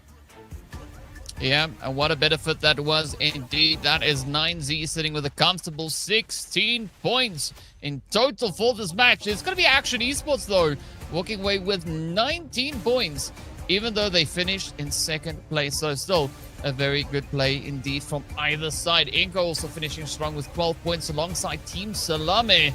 You can see Dauntless upping the ante. Thank you. Getting in 6 points there as well. So, yep, a lot of stepping up has been brought in this game, but this is exactly what we're looking to see, right? Teams applying that pressure, bringing in the heat, and making it super sweaty out on the battlefield. Oh, what an impressive play. Did you see any other play in this match or in this series that was just took your... It was that one. Right. It was that one. Right. Yeah. I cannot get over the skill of all of that, from strategy to gun skill to using the terrain to his advantage, to getting his chess pieces exactly where he wanted. I just gotta say, that was the most delicioso I've seen. But let's get into these highlights, and we will be right back for some more sweaty action.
Welcome back, everyone, to the PUBG Mobile Americas. Here are our scores going into tonight's third match, DK. We're already headed into match 3. And Influence Rage hitting that triple digit. Yeah, they're definitely bringing it to the battleground indeed. I mean, yep, they got rushed a little bit, got taken out early on. Didn't they really secure the amount of points that they were looking to get? But, you know, with 3 points on board, that is going to push them all the way into the triples. But now the question is, who else is going to join them in that century, right? As you can see, the points still pretty close, honestly. If you look all the way from Team Liquid, I would say down to VRZ, right? One match could definitely change up what the positions on the board looks like. But we did see Dauntless come through with a beautiful upwards movement, right? Increasing those points. Yes, they added 6 points on. Now, they've shown that they can do it. Now, they need to bring more because next up, we are going to be heading into Erangel, our one and only Erangel for the day. So the pressure is going to be pretty high. But of course, that means Group C is going to be sitting it out. So Group C, of course, that is the 9Z GLOBANT, iNCO Gaming, Team SALAME, as well as 6-9 Esports. So everybody else now has the opportunity to try and see what points they can secure, how far can they take it, and of course, can they drive it all the way home? So we are also then welcoming back one of our other teams that had a bit of a break. I think that was Group D that sat out. So that was Luna, Liquid. We are going to be looking at Game On as well as Savage. And then, of course, VRZ that are going to be stepping out for this one and only Erangel here today. One thing I did notice about the leaderboard is a lot of yellow lines. Did you see? Not a lot of movement. We got a lot of scores. We got a lot of points added, but we had a lot of yellow lines, meaning they didn't move. So the leaderboard kind of stayed right where it was, basically just moving up. Yeah, I mean, that is good, at least to some extent, right? Teams just trying to kind of, I would say, maybe cement a position here. But, you know, you got to keep that fluidity. You got to keep trying to bring in as many points as you possibly can. Because once today is done, tomorrow is going to be a scary day. Tomorrow is going to be the day where a lot of teams are going to ramp up their performances to try and make massive moves. So if you want to have some level of security, you can still establish that coming into today's final few games. So it's all going to lay out on the field for these teams to see what they can do and how they can get the job done. So I want to see what Erangel is going to bring for us. And of course, maybe if there's going to be a few potential hot drops that might now be making its way in. Yeah, but we know that Erangel is the home map. All these players have played Erangel repeatedly. So they have, even if we go to military, even if we went to Zarky, which never happens, they have their rotations, they have their drop spots, they know who their neighbors are, who they might run into along these roads. So it's going to be interesting. I'm still watching just to see who are playing strategic and who are hot dropping to get those very needed points. Speaking about strategic, right, where do you think the flight path is going to be going? I think we might be looking at a little bit more of a centralized flight path coming through, but I want to see the zone this time go south, right? I want to see a little bit of that melee base play coming through here just to keep the teams like kind of teetering on the edge of uncertainty. We want to be having them be as challenged as they can. And of course, in doing so, we might see some pretty amazing plays as well. Yeah, there's always the bridge plays. There's always the shorelines. We've got the hovercraft that has changed up the meta a bit from the old bridge camping. But I also like to see the west shifts and the east shifts. They're not quite so massacre at the very beginning. Well, towards the middle where they are trying to come across those bridges. Well, I mean, we got to challenge these teams in some way, right? So if not by the flight path, hopefully by the zone shifts coming through. But we'll find out soon exactly where we're going to be going. So we'll be hopping over into Erangel soon. I can hear the hum of engines in the distance. that might be a plane overhead. Who knows? But we'll see soon enough. We are going to be heading over into Erangel. But I'm excited to see exactly what the teams are going to be bringing in. I like the momentum and the kind of pacing that the teams are bringing in here today, right? They're not holding back. They're really starting to kind of get into that flow, really starting to look a lot more confident, a lot more assertive once they step out onto the battlefield. And I think that's exactly what we were expecting to see from the teams back in day number 1, but it's good that it eventually came to the battleground. Now it's going to be the big question, right? Who's going to use this opportunity? Because in the previous Erangels, we've seen the zone go all over the place. But again, it's down to what the teams can do. And I think especially looking at teams that are playing this now as the third match, it's a different approach, right? The Erangel is in a different rotation. So is that going to have any impact on how the teams play this game? Or could it maybe help a few squads secure even more points than they would have been able to earlier? Should we try to figure out how many teams we think might hot drop? Do you think there might be 3 hot drops at the beginning of this? Do you think, who do you think 2. feel? Oh, go ahead. You think 2? I think 2. Yeah, there's going to be 2 potential hot drops. I think Pachinki might be a hot drop again, as we've been seeing it happen, which I love to have, right? It reminds me of Pachinki of the olden days when everybody used to go into Pachinki itself. So I think we might have a little bit of that. And then I would say maybe something towards Rozok or Ruins. Somewhere in that vicinity, I'm seeing something potentially maybe happening over there. But of course, it's all dependent on where the zone is going to be going. So in order for that to happen, the zone kind of has to at least start us off in the appropriate position. Yeah, I do see a lot of teams down in Ruins, which isn't all that often. And what I'm thinking is we might have that double draw or 2 teams down in Primorsk. I feel like we've had a lot of teams up there in that South George area and maybe the Rozok School area. Those are the 3 hot drops that I feel might happen this match. As far as strategic, which team do you think may be going in a little more strategically this way? Any one of them. Any one of them. I mean, if a team is not playing strategic at this particular point of the competition, what are you doing? Right. They're going to have to keep that in because, I mean, without strategy, you're just out here doing random things. So I believe that everybody is going to look to bring strategy to the foreground. Not quite sure what is currently going on with why we've not yet hopped into the game itself. We might find out pretty soon, but it does seem like there is at least, something going on here. But we'll make our way into that momentarily. I'm not seeing any reports of anything particular that is causing the delay, but we'll find out momentarily. So yeah, if you've not made your predictions in the chat, please give us the predictions. Tell us, who do you think is going to be the team to rise to the occasion? And in case you don't know who's playing, I will remind you, right? Group C is, of course, going to be sitting this one out.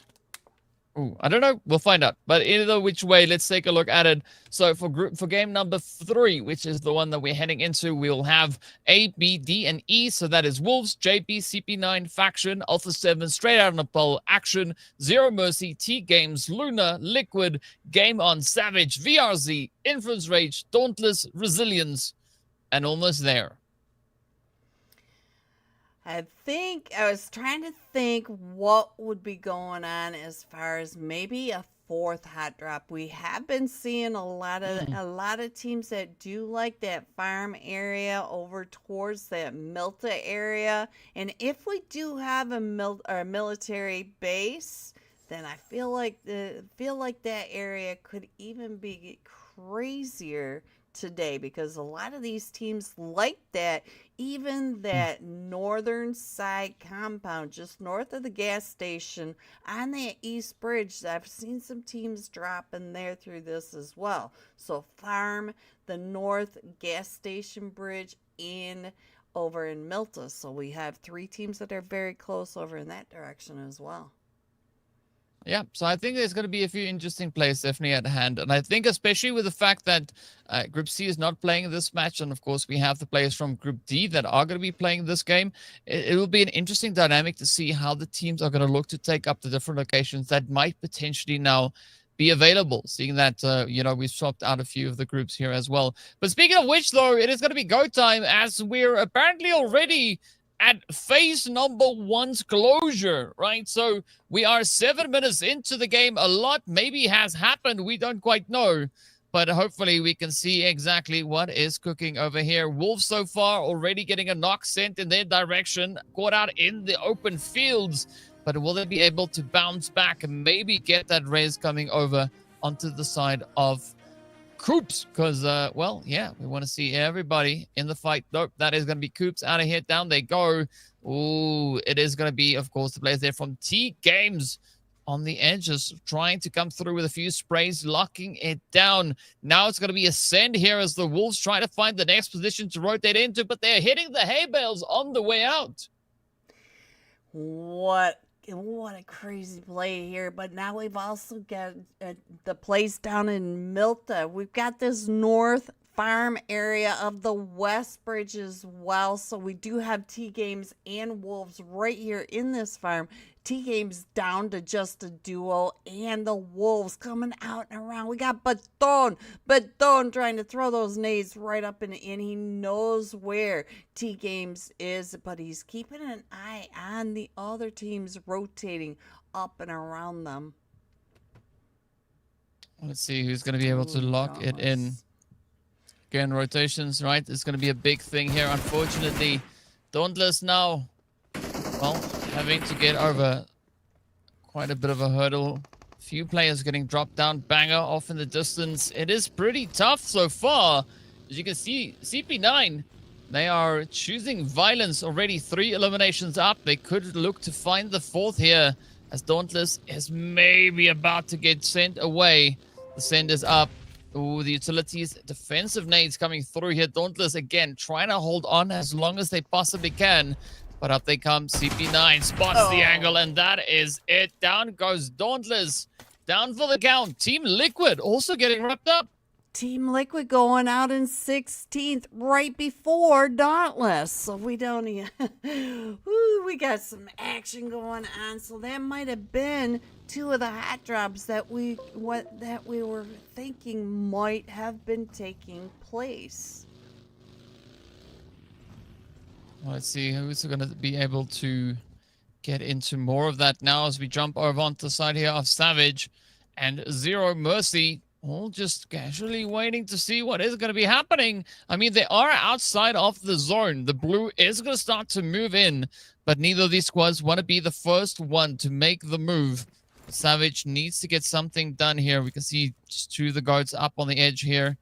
It is looking pretty tough, though. I mean, so far, based on what we can figure out, right?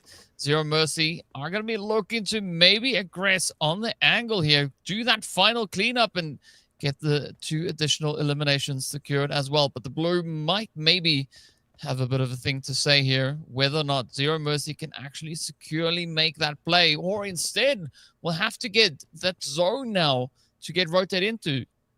And it does look like we're going over to that western edge. I'm not sure what it might be going on, but it does look like Savage Esports might have pushed into Pachinki onto Zero Mercy. I know that Zero Mercy does like to come into Pachinki. So we do have 4 teams that have gone out, but CP9 with 4 eliminations, TGAMES with 4 eliminations, and then we've got a spread of all the other teams. We've got 3 teams with 2 eliminations and 4 teams out. So there we go. We are going from Gaka to Primorsk.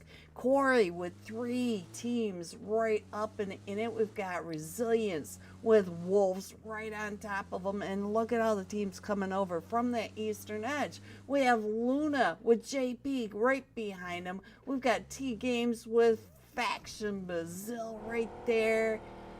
And Savage Esports still has to come in from that northern side, or from the blue zone. Yeah, let's see who can get the ball rolling here, who can take it that next level. Of course, Still a few rotations have to be made, but looking at this angle here where they've moved towards, right, going into, that's almost Longwood that they can play through. I mean, that is definitely where we see the players here from Faction and JP now getting themselves situated. Longwood could maybe be quite an interesting angle for quite a few of these teams to take, as it is going to be cutting through that lower third of the zone here. So it's going to be a mad dash to get yourself situated. Wolves already pretty close to that. JP now starting to aggress onto the side here of Faction. The angle starting to line up. Al Ritmo trying to get the timing going. Now Faction on the defensive. They don't want to let anybody pass them. They want to gatekeep the edge of zone. But they're going to have to share, because we can see it is going to be TGAMES also coming through from that northern side. But Faction now trying to duck this way and that. The shots continuing to fly through, and that is going to be a wrap for JP.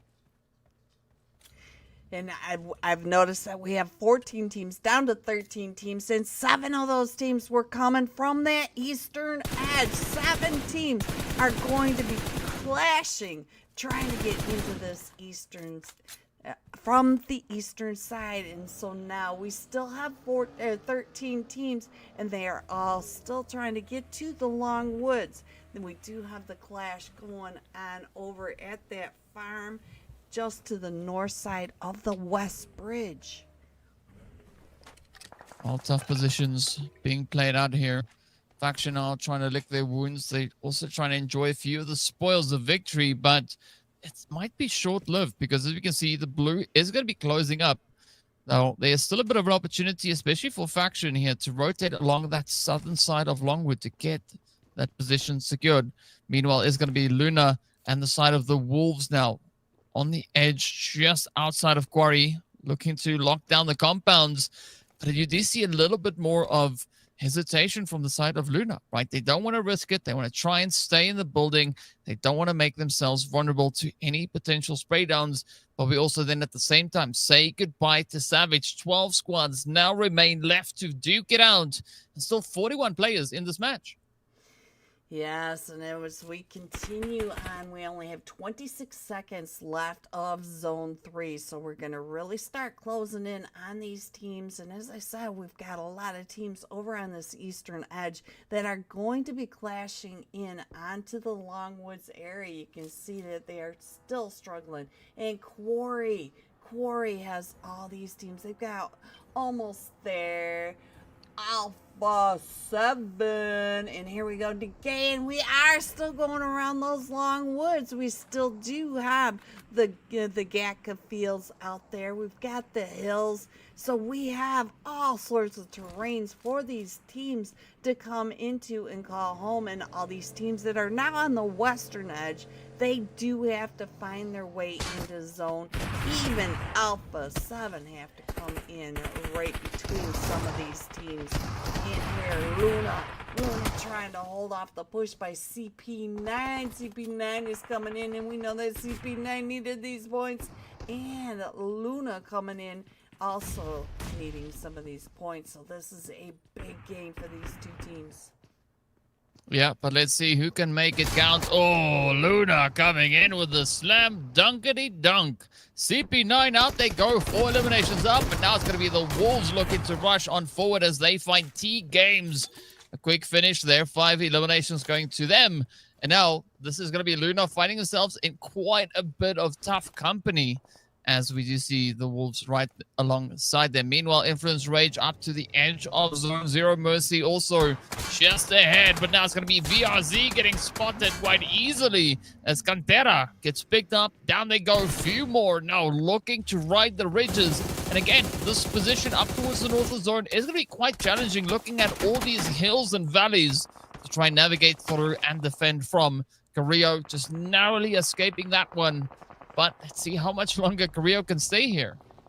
Yeah, and here comes Zero Mercy pushing right up and in onto Influence Rage. Influence Rage down a player. So Influence Rage does need to get that player picked back up. But Zero Mercy in the hovercraft. We've already talked about the hovercraft, and here they come right on down using the nades, trying to push them off this ridge line to get them back and up. And ooh, Influence Rage is not working it just the way that Zero Mercy wanted. Oh, trying to get the run over. Influence Rage is shutting this push down over the top of the ridgeline. Salmon also still getting some of these. Potato, not potato way. Oh,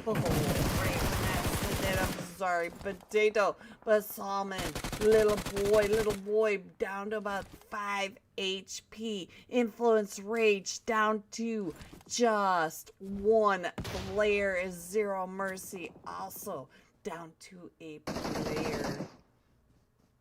Well, let's see who's going to be able to make it out of this one. Little boy trying to move up, but down they go. Salmon is going to be the one to close it up here. Now having full possession of the northern side of the zone. Obscure, meanwhile, is going to be coming through with the sprays here into the side of VRZ. VRZ just really being put on the back foot here. Candela has been brought back into the swing of things, but can they do enough? Can they stay out of reach of Alpha 7? Because Alpha 7, they are just swinging with the punches here. Carrillo needs to get brought back. They are going to look to maybe try and secure that rest for the time being. I like what Game On is doing here as well, keeping the pressure, just peeking over the ridges and poking and prodding into the side of Alpha 7 and VRZ. But now, got to be very, very careful here. Alpha 7 starting to move up.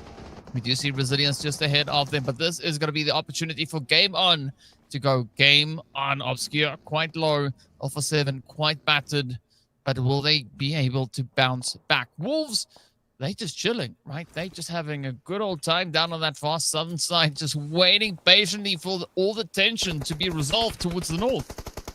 It is interesting to see that Game On, paying attention to the Alpha 7 fight, have decided to take this fight with Alpha 7 outside of the zone. We are getting into these later stages. We cannot stay in the blue, so they are doing the zone sweeps. We can see several of these teams actually doing the zone sweep because DK, we have 2 teams, Luna and Wolves in zone. All the rest of them out there in the sweep zone. Yeah, that's going to be a pretty dangerous spot to be. But you know what? Zero Mercy, they're going to try and do the most they can here. Are going to try and apply themselves into Alpha 7. Oh, Obscure taking a lot of damage. So much so that they can't survive. And down they go. UMP coming in for the clutch. But now, again, Zero Mercy, they need to be really quick about it. Faction also trying to find out how they're going to look to play this. They do have quite a bit of a position over on towards the eastern side of zone. As you can see, Faction looking very excited, right? 400 just jumping this way and that, just feeling so pumped. But we still have VRZ off in the distance, so maybe there could be a little bit of a surprise here. There's going to be a lot of pressure now riding on the shoulders here of Cantera to see, can they do something? Is this going to be an easy sweep going through for Faction? Or are they going to go down with a fight?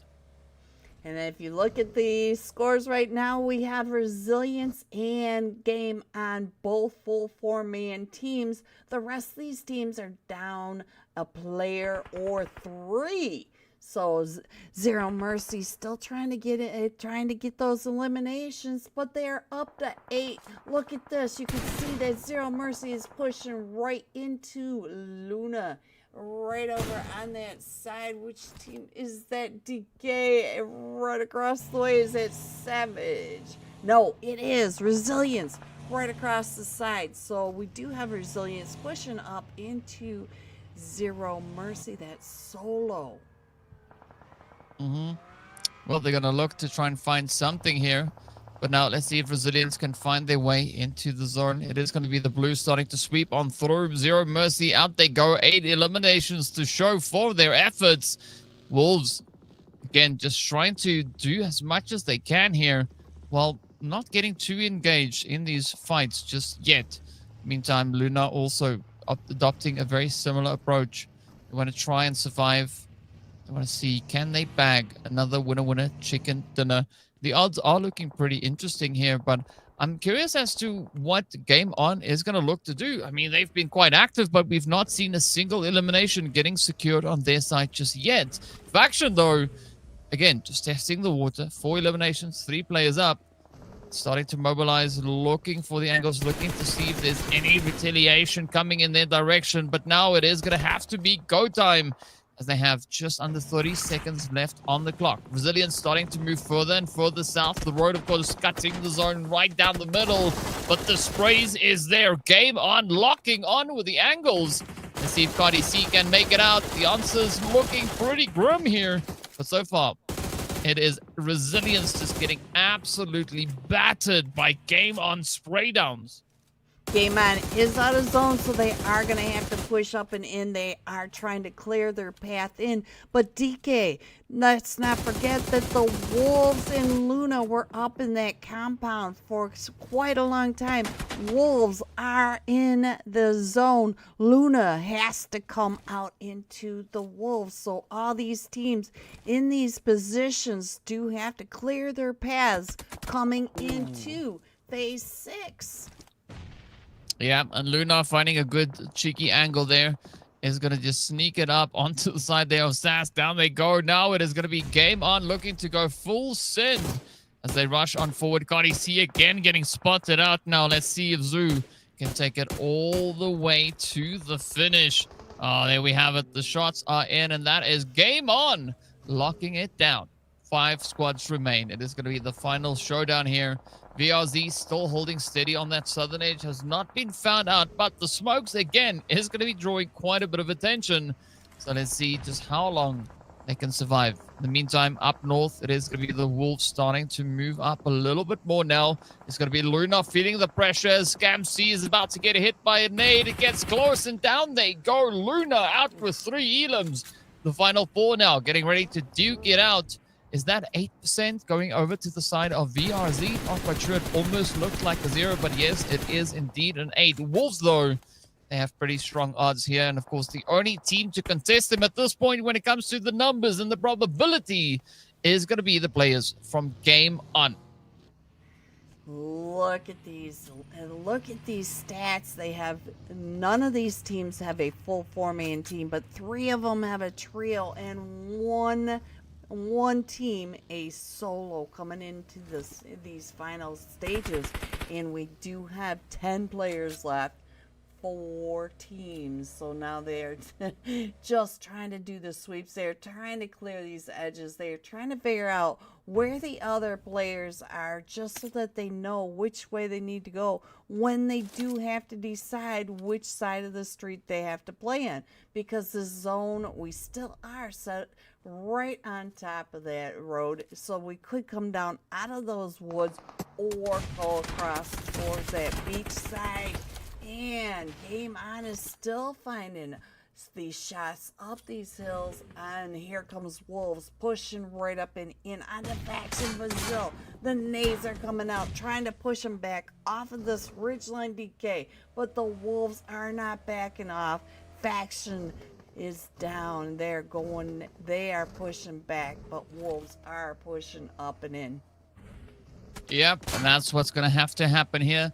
Going to have to push a bit up, a bit in, and a bit all over the place. Speaking about over the place, look at Game On's angles here, right? A really good spread here that they have to work with, but VRZ Cantera is going to look to maybe cause a few problems here for the side of Faction. Spots out to their players. If they can make that vehicle go boom, that could be the end of at least 2/3.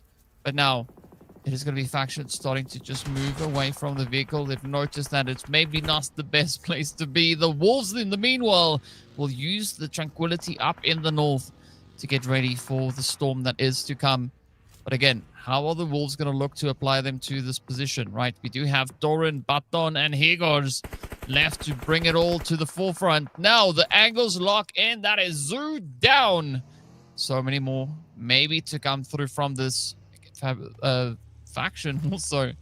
Just trying to figure out what is going to be the play. The zone is going to force their hand very, very soon. Now it's down to the wire, right? Only so many teams can make it forward. Only one team can walk away with that chicken. Which one will it be? VRZ does have to come out of that nade shack and right up and into Faction Brazil. I noticed that there was a lot of trades. We had Game On hitting Faction Brazil hitting one from the wolves. So these are all the way across wide open spaces, but we do have some hard cover, except for VRZ. In Faction Brazil had the answer to that push. So here comes our zone, and we are just heading into it. 10 seconds. I thought that said, thought it said something else. So I'm pushing these players even faster than they already need to be pushed. Okay, here we go. And we are still right on this road. Game on. And wolves. The wolves are still up in that tranquil north, as you called it, with resilience right on this ridge line. So they all have a little bit of their space that they claimed already. Ooh, nade's going off right in front of Doran, but does not damage him at all. Yeah, it is a very tough one to play. I mean, all these teams seem to be a little bit hesitant. Nobody wants to be the next team to fall. But you were talking about the hard cover that VRZ needed, right? Now they have the best hard cover. It's called the lobby, right? No one can hit you in the lobby. It's the best kind of cover you could ever ask for. But in the meantime, let's see who is going to be moving up into that insane cover next. It is going to be Gabe on trying to come through with a bit of a suppressive play. They want to keep Faction on the edge. The Wolves also now getting closer and closer as the zone will push their hand. This could maybe be quite a bit of a troubling angle now for Faction as the Wolves have focused in on them. We do see a P90 over there, but that's not going to matter as one nade will beat that P90 spray down. In the meanwhile, the angle's now continuing to be shot at. As you can see, the players all the way there from game on starting to contribute to a little bit of the carnage we see here. Oh, and Faction getting run out of here. Down they go. It is now the Wolves and game on left to fight it out for the winner chicken dinner. But it does seem like the odds are slightly more leaned in favor of game on. Looking at the position, I would definitely maybe go along with that. But as we know, the Wolves, they're not going to back down from this fight. They do also grab themselves that P90. So is that going to be enough to have this match be decided? So far, it is going to be Baton that will now get battered with the utility. And the Wolves are down to a solo. Doran, the only player left for the Wolves to try and clutch and claim that winner chicken dinner. But game on are dialing up the heat. They are out for a vengeance. They want that chicken. Can Doran take this 1v3? Is all of them from game on? The nades are coming up and over Doran. Now he does get one knocked. And now he's got another one. He knows exactly where he is because he just watched him take that spray right around that corner. But game on. DK coming in with that winner chicken dinner. Yep, that was the Wolves left howling at the moon. They could not close it up. It was Game On Esports to come in and reign victorious in this game. Absolutely great showing coming through here from them. And of course, the numbers just working out so well for them, managing to bag the pressure to hold that position over on the western side and just reach in and be an absolute nuisance to the lobby. You know what, DK? We are headed into tonight's final match. We have got to see, are we going to see a lot of yellow lines on these leaderboards, or are we going to see some movement? But we are headed into Rondo. But let's look and see what Game On was able to do this match. Look at that. 10 grenades right there. Like I said, I've been seeing a lot of double digits in the nade usage. Yeah, definitely a lot of that utility coming through here. You got to give it up to Game On. I'm not quite sure how to pronounce that first name, so I shall name them Bob. Because I can't read, right? It's unfortunately not, I don't know how to pronounce said name. So if you know in chat, let me know. I'd love to know what to call the player there with 6 eliminations and 10 grenades.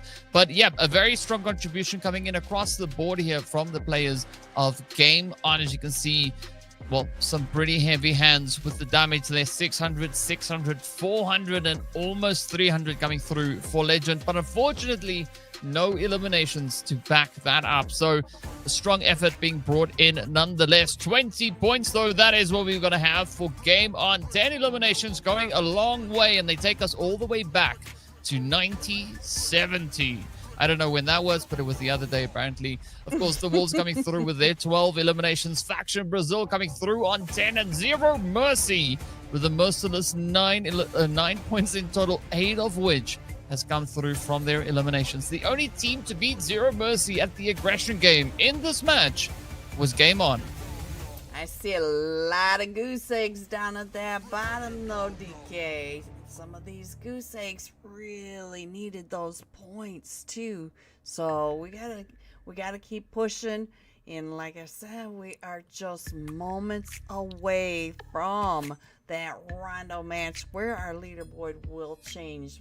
I see a lot of 6, 7, 4, 5. Look at from number 6 all the way down to 12. We had eliminations, we had a couple of placement points, but a lot of these teams are pushing through these leaderboards on eliminations only. I've noticed that time and time again.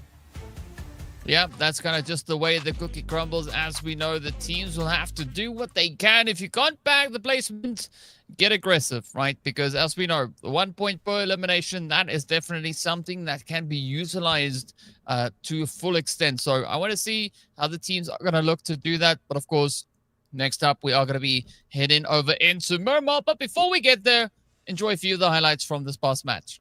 Be right back.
Welcome back, everyone, to match 4 of the PUBG Mobile America's Cups and our challengers. And look at these points. We've got 2 teams now over 100 points, DK.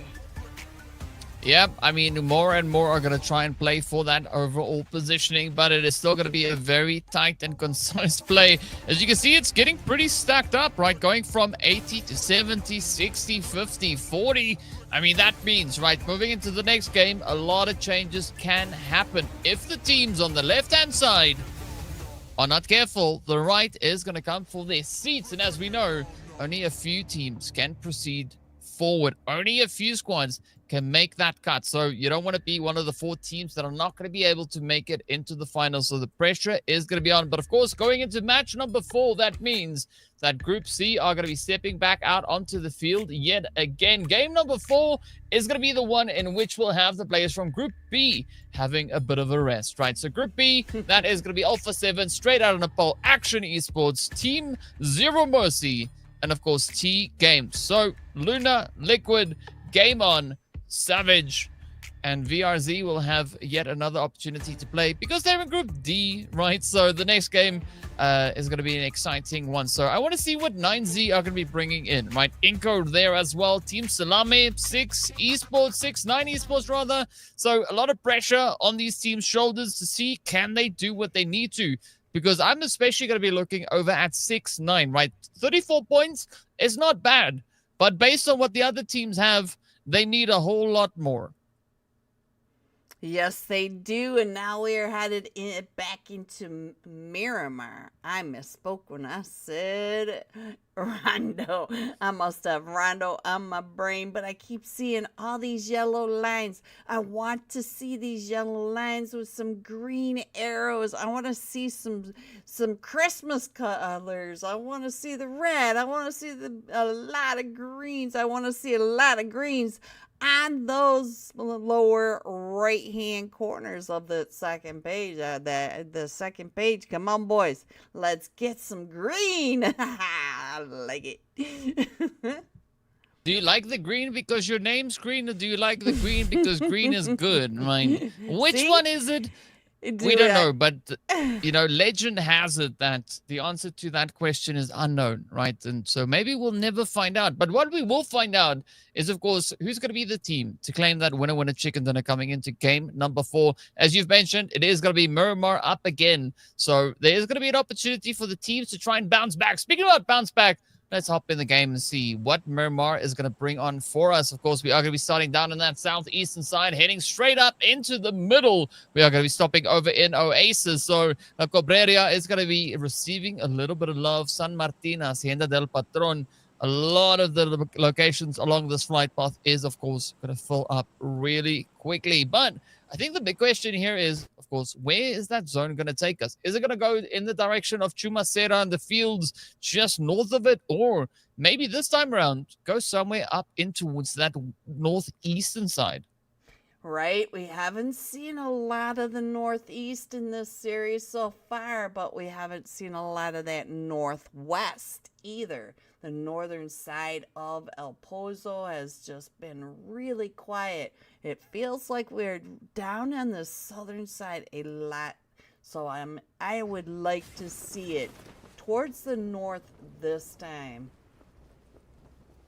Well, let's see where it's going to go. Only time will tell, but it is going to be almost there. One of the first few teams to already claim their territory, and what a good call that is for them, as the zone is going to stay centered up onto Los Leones. In the meantime, it is going to be a pretty hot start coming through for JP and iNCO again up in Minas Generales.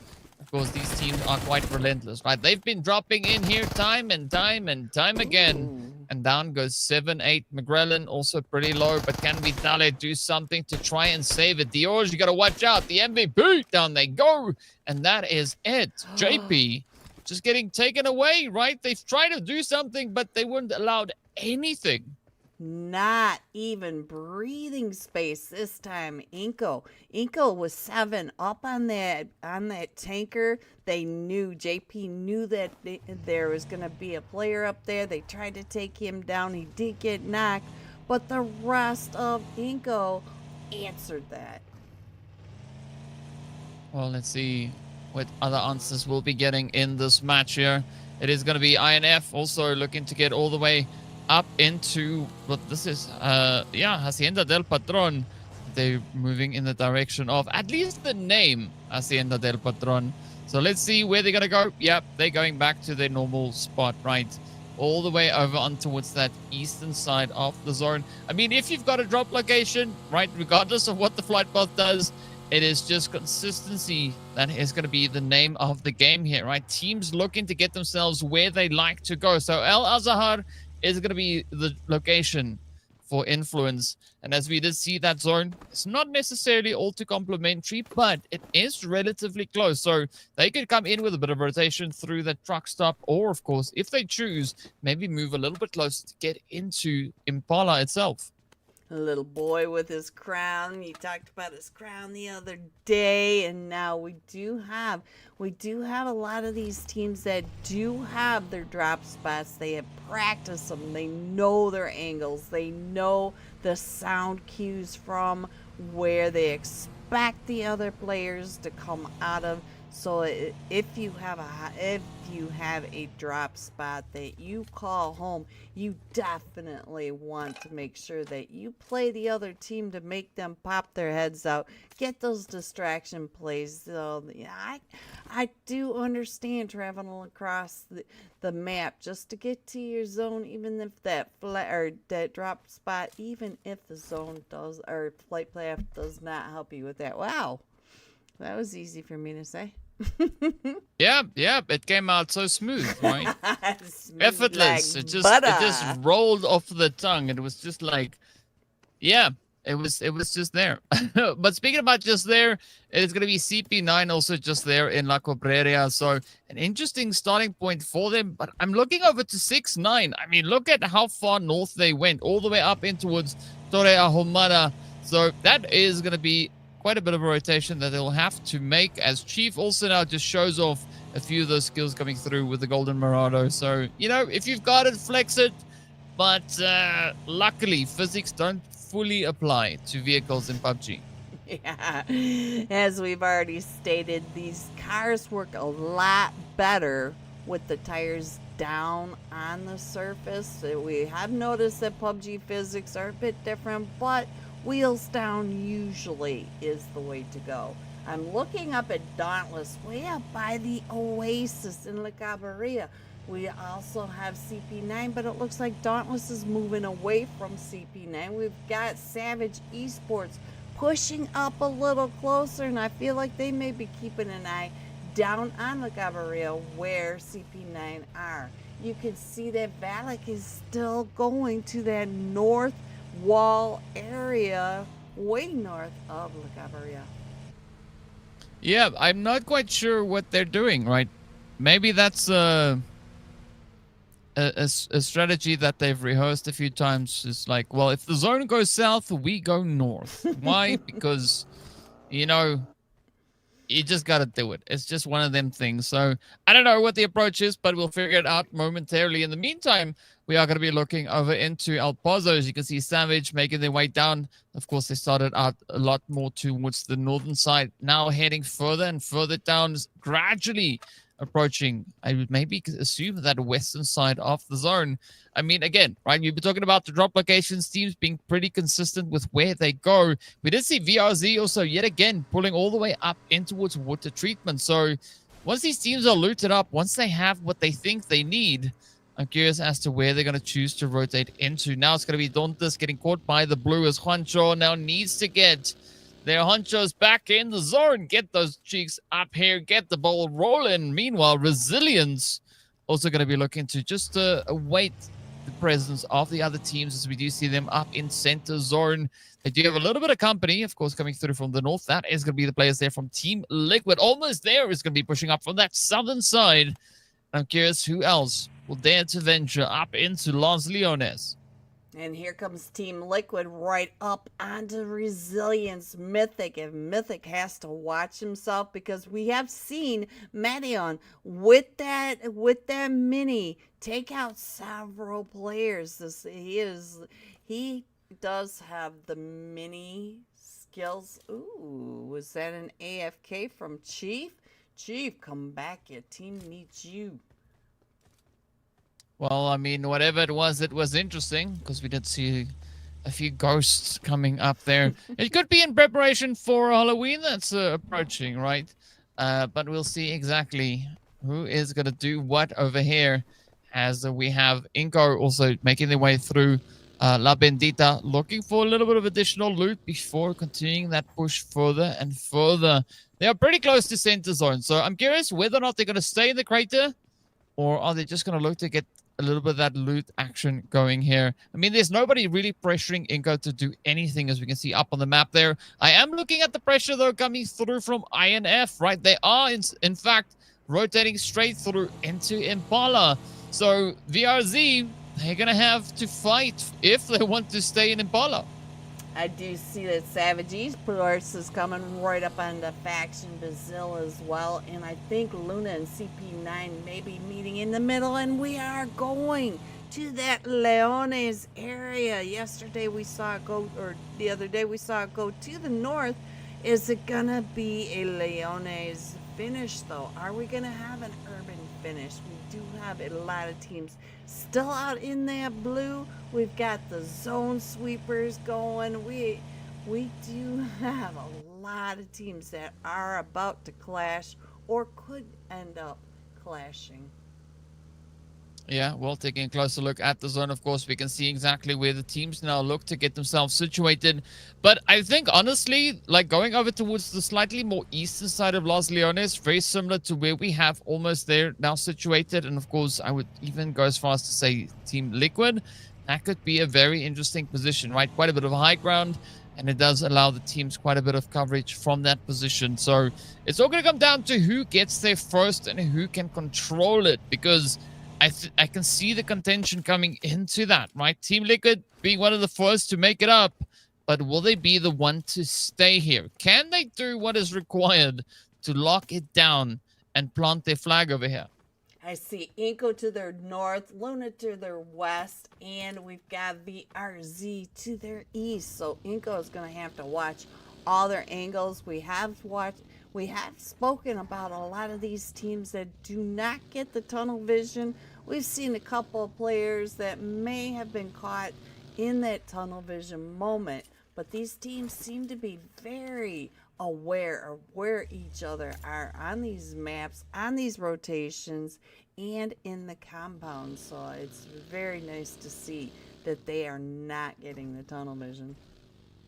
Yeah, well, the team's now just going to try and delay as much of it as they can. They want to try and play for positioning, trying to get themselves into a little bit more of a comfortable spot, but it is going to be INF looking to bring in the discomfort as they now get ready to cook it up. It is going to be Luna. It could be on the receiving end, but as we've seen, Luna can also dish it out. So Lorenzan gets found.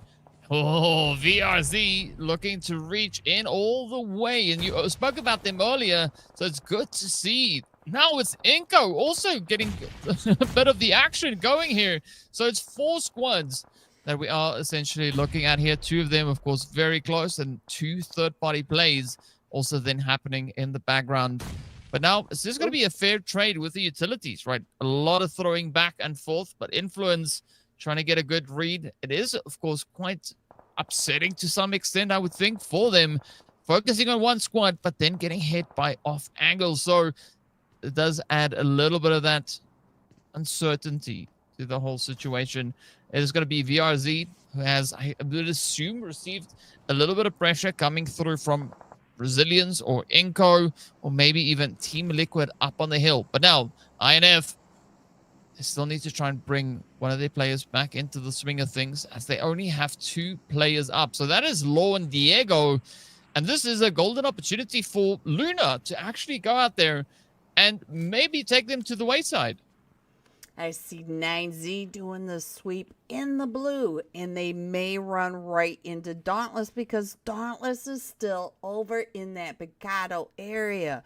All these teams out in the blue doing the sweeps, and these are big teams. And Dauntless, we've already talked about Dauntless so many times. They need these points, but 9Z is headed straight for them. Well, here we go. Utilities now getting flung yet again.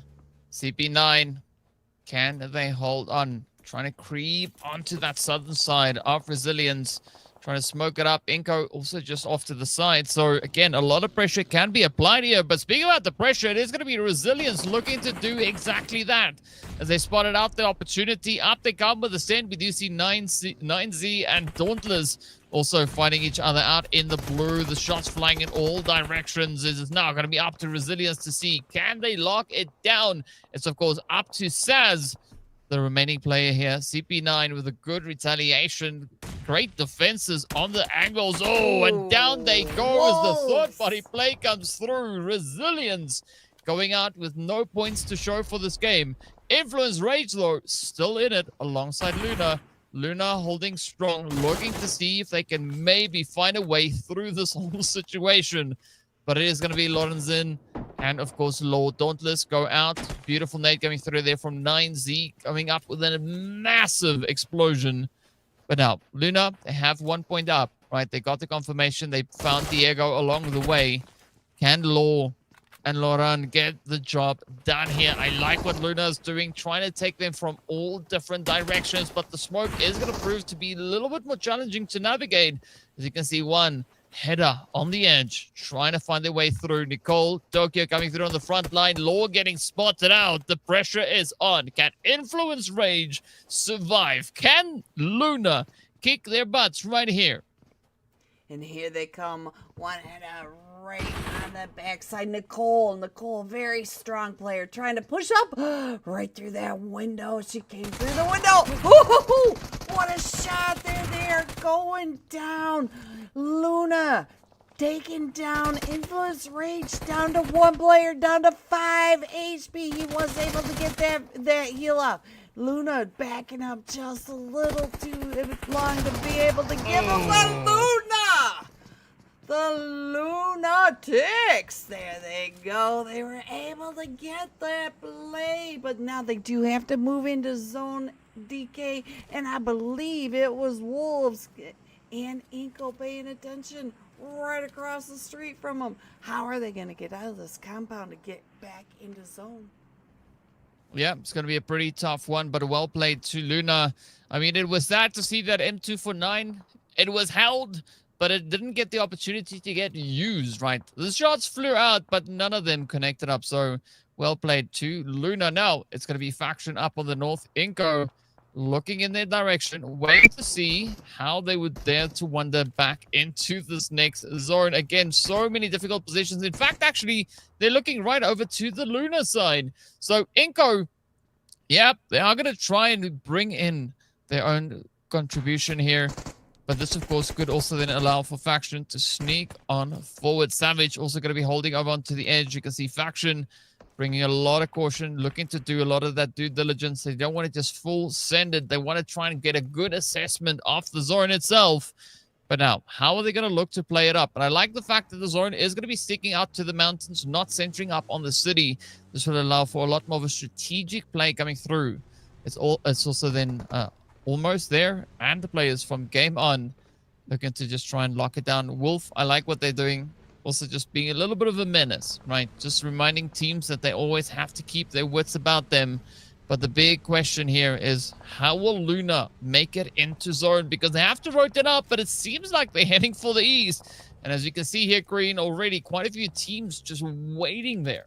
I was noticing that a lot of these teams have already taken the high ground. They are up in those hills, in those ridges, and Luna was headed straight for Game On, and Savage Esports headed right for Faction Brazil. I did look to see where 9Z GLOBANT came in after that edge sweep, and they went to the northern side of Leones, so they're feeling like we're going to that north area of the Leones area.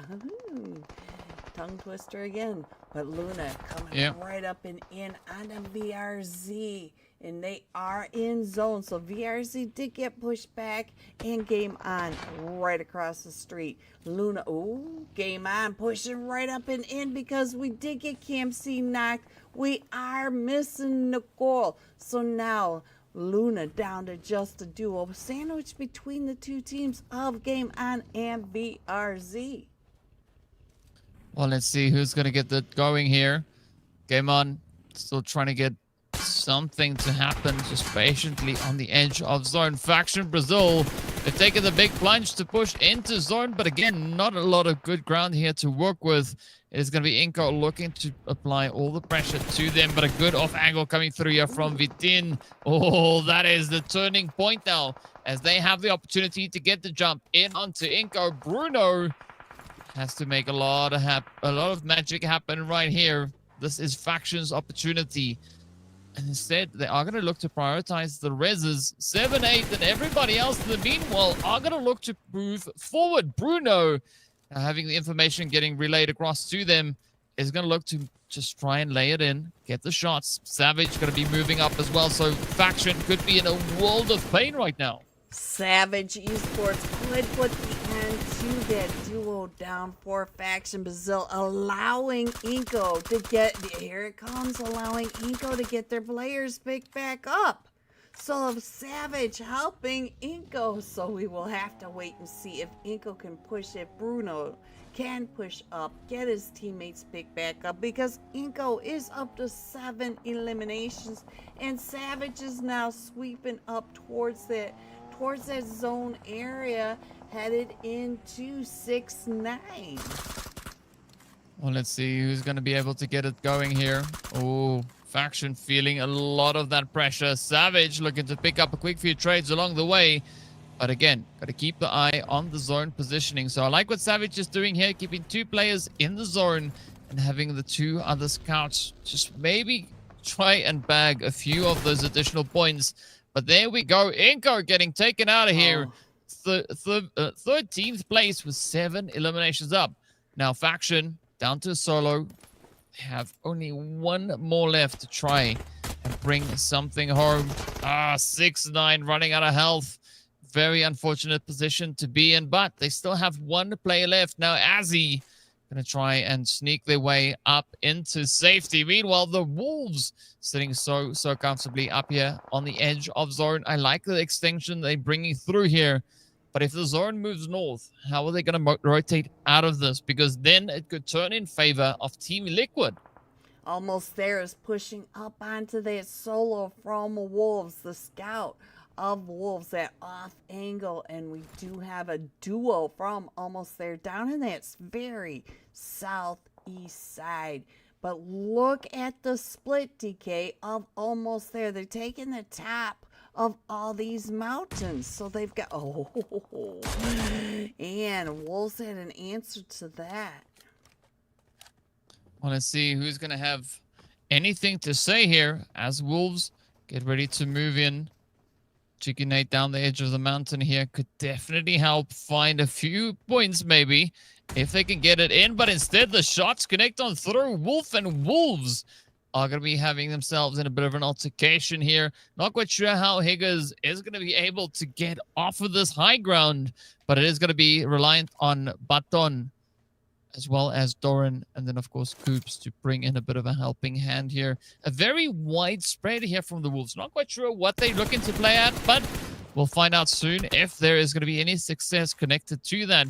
Is going to be Team Salame still holding steady in the buildings. Not going to be looking to move up just yet, but the big decider is going to be this next phase, as it will be taking us just even more centered up, as it now allows the teams to look to constrict every player they can find. Savage very close to the zone, but they want to maybe try and find a little bit of a something there onto Faction. Yeah, I see that solo from Faction was being watched, and he's going to have to be careful where he comes in, because he could end up in Team Liquid or VRZ, but he is being watched from the top of that cliffside as well. And notice Team Salame all the way up on the construction sites at this stage. I'm not sure how he's going to be able to get down off of that with the Wolves right below him. And we already know that the Wolves had that scout way up on the mountain. And look at Coops coming up to pick him up. Somehow along the line he was knocked, and Coops to the rescue. Let's see, can they bounce back from this? A very divided Wolf squad there. But the zone is going to be brutal, especially up towards the northern side. Team Liquid, good position, but again, this is now where that road is going to come in, right? The high ground is going to be quite important to try and secure any kind of position in the zone. Wolves already now starting to lay into Almost there. As you can see, Wiz getting whizzed away. Off they go. Now, the push is up. A very battered Wolves managing to make it forward, but can they go all the way? Team Salame now going to be finding themselves a little bit of that 9Z action. Cole King on the front line. You got to watch out for Cole. We saw Cole clutch it out in the previous Miramar, but unfortunately, Cole is not going to be able to clutch it this time around. Luna is going to go out in 11th. And up comes the finisher. Team Salame just cleaning house. But now CP9 coming in for their own share of the action. The nades raining in, playing the upset. Salame trying to survive, but not being allowed to even breathe. The chaos of this zone closure from all these high angles, all these off angles. We have got the CQC fights that are getting all sorts of attention from these different teams as well. All these teams have off angles. A lot of these teams have split so that they've got a couple up on this ridge and a couple over on that ridge just to be able to look down into these dips of the northeast side of Leones. Well, the pressure is definitely pretty high. An absolutely phenomenal nade coming through from Baton as they end the run here for almost there. Now, game on. Going to be looking to score a few points. They've not been able to get anything. Everybody else has been lighting this party up. Now, Team Liquid keeping it quiet up onto the north. They've not had to move a single muscle for the longest time, but the zone is going to close in. Is it going to shift north? Is it going to stay up onto the edge here, or will it take us down south and force Team Liquid out of their hiding? We'll find out soon, as again, the zone just constricts in on itself. So it will allow for a lot more of this edge play to continue. The teams now really being pushed to their limits as they're running out of playable space. Yes, because we have wide open space, but we still have all these teams up on these ridge lines, keeping an eye straight down and across, and no one wants to be the first to push into these wide open spaces down in that dip, because that dip is a bowl. DK, we have all these ridges up along the outside of the zone. So we got... Look at your mini map. Just in the mini map alone, we have players everywhere because we still have 8 teams and 24 players in Zone 7. That tells you how many layers, how many heights there are in the differences. Yeah, quite a bit of a spread that we have here. But let's see how this one is going to play out. Team Liquid now, they need to do something. They've been sitting here for a good minute. Now they're going to have to make the hard work shine. We did see another spray coming through in their direction. It's going to be CP9 also looking to bombard 9Z. But 9Z, as we can see, down to that solo. That is up to Remix now. Can they make it happen? The grenade is out. Is it going to find it? So close. Almost finding the trade. But up comes Team Liquid now, also feeding the pressure. Savage comes knocking on the door. Mythic trying to find a little bit of something here, but has to recover that health. Chief could get taken out. The molly is continuing to fly on through. It's an absolute bombardment. Savage looking to double down. The GOATs want to earn their name. Can they get it? Can they lock it in? Oh, absolute carnage. Starting to erupt all over the place. The Wolves also going to be feeling the pressure, but a good shot coming through here from Chief. One down, looking for another. There's a bit of an opportunity at hand, but down they go. Chief gets traded. Now it's up to Storm, but it is absolute chaos. Mythic, can they lock it in? It is Savage just relentless on the side here, but also Savage will be losing a play. It's now Pixel, Goat, and Numero looking to hold strong. Up comes the push. It is going to be Savage now again feeling the pressure, but the saving grace of Numero will send Team Liquid right on back. Out they go. The eliminations now continuing to stack up as Savage climb all the way up to 6, but they are a long way from being out of the woods.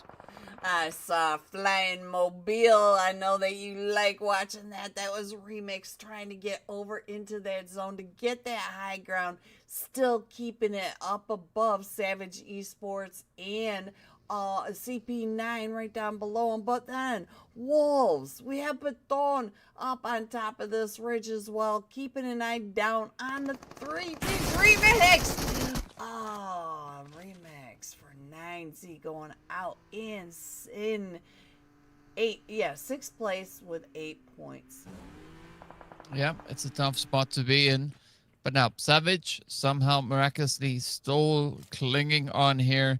They have been able to recover their health. They have 7 eliminations up. Wolves also looking pretty strong. But now it's down to the wire, right? There's going to be CP9 coming back with quite a bit of a vengeance here. I like the approach from the CP9 side. But can they do enough? Can they secure the finishing plays onto Wolves and bring in a little bit of a saving grace here for themselves? Wolves now trying frantically to find the angle. They know there's so many teams below them, but can they find the shots though? It is going to be Savage looking to rotate up. Again, playing for the edge, trying to capitalize on the ridges. That could be saving them quite a bit here. But out comes Savage. On the edge though. Our statistics are calling Wolves at 33%. And we have no full 4-man teams. We have several solos and the Wolves on that high ground with 39% now, as some of these teams are going down and out. VRZ going out with 3 eliminations in 5th. They do get some placement points, but this is where we start adding placements on top of eliminations. We only have 8 players, but we have 4 teams left. 3 of them are from the Wolves, DK. Yep, it is going to be a tough one indeed, but we do see Savage also potentially with 3 players if they can get that res secured. So it's going to be 3v3, v1v1, but the nades now starting to come on in. CP9 is going to start running out of health. The nades come in yet again. Savage closing that door right then and there. Pixel, though, is going to get found out as the Wolves continue to try and leverage the elevation they have here in a really good position. They have indeed, but now we can see one more player there from Game On holding on the far side. It is going to get touched by the blue, and there's about a minute and a few seconds left before this match is over. Will the players play it out all the way to the very end, or is this going to be the blue zone forcing their hands? It's now going to be Game On, still cautiously trying to find the approach to take. Yeah, does spot a bit of an angle onto Doran.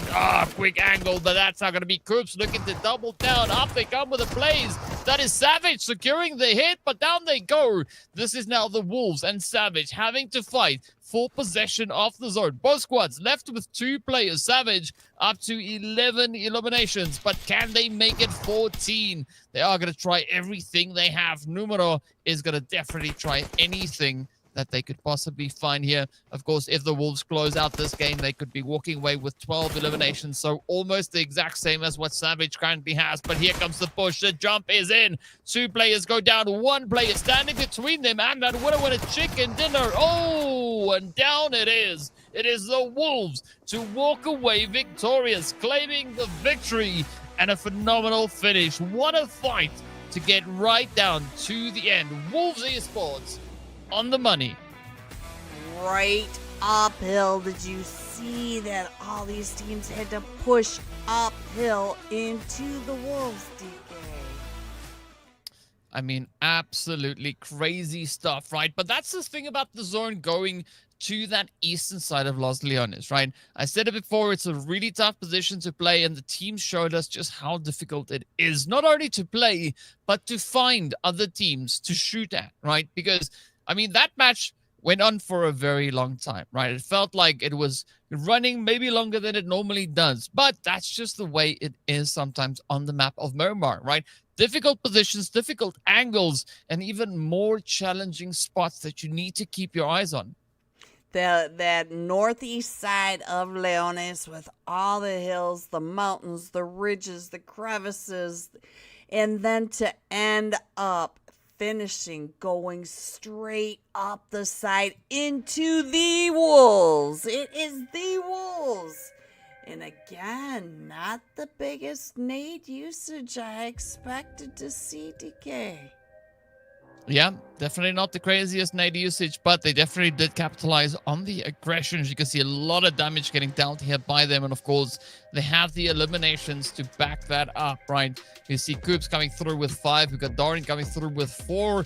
But Darn coming in with 2. And then, of course, Higor locking in 1 as well. So that does put them on 12 eliminations total. So a very strong finish. That is going to be a glorious 22 bomb getting dropped. I did see someone asking in the chat earlier where they were. They were in 9th, but now they might be a little bit higher up on those rankings. Of course, we'll find out soon exactly how far up they will be. But first up, we are going to be taking a look at those match rankings as well to see exactly how many points all the teams were able to secure. So we know what the Wolves did, but I want to see what happened to the rest, right? Savage, they also brought a lot of heat coming into this game, trying frantically to find the positions, to find the angles, and that, of course, resulted in 17 points for them in total. Wolves, as I said, 22 points to bag. CP9, 9Z, also having a very strong play in this game. Unfortunately, as you've said previously, right, a few teams walking away with those goose eggs. For me, goose eggs are just a little bit on the hard side. I like donuts more, right? Because they also have a hole in them, right, as the 0 has right there. But yeah, Dauntless, they tried, right? They were only able to bag that 1 point along the way. Almost there. They came close, but as we saw, they went out rather early on in the match as well. Luna, though, they had a pretty tough position to try and play through, right? They were laying into the players, coming in with the pushes, trying to secure anything they could. Luna, I would say they had a fairly decent position coming into the later stages of the game. But again, right, it was still such a difficult zone to play through. Yes, because Luna tried to come in where we already had teams like almost there set up already. So they were already on those high grounds. They were already watching Luna come across that flat land all the way up to them. So Luna, by the time they got there, I believe they were down to a duo or a trio maybe. So they fought their way. They keep fighting their way, though. They do not give up. None of these teams. It's a pretty tough challenge indeed. But of course, the challenge is not going to stop anytime soon because, well, next up, we are going to be heading over into our final match of the day. And of course, it also happens to be Rondo. So there's, again, going to be a big opportunity for teams to try and capitalize, right? Of course, for the players from Group A, this was their final match of the day. So Wolves, JP, CP9, and Faction Brazil, they are wrapped. They've played the 4 matches that they can today. All they have left is tomorrow. For the rest of the groups, this is their opportunity to try and shine. But of course, we'll find out what Rondo has in store for us right after the break. Be right back.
Welcome back, everyone, to the PUBG Mobile America's Cup. We are headed into tonight's final match, DK, and look at these scores. We are losing some of those yellow lines.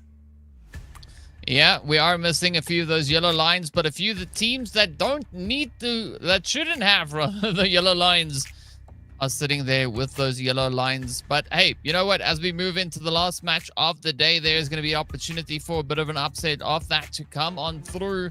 We still see 6-9 and CP9 down on towards that lower end, of course, accompanied with Dauntless. But you know what? Teams are trying everything they can muster here to bring in as much movement as they possibly can find.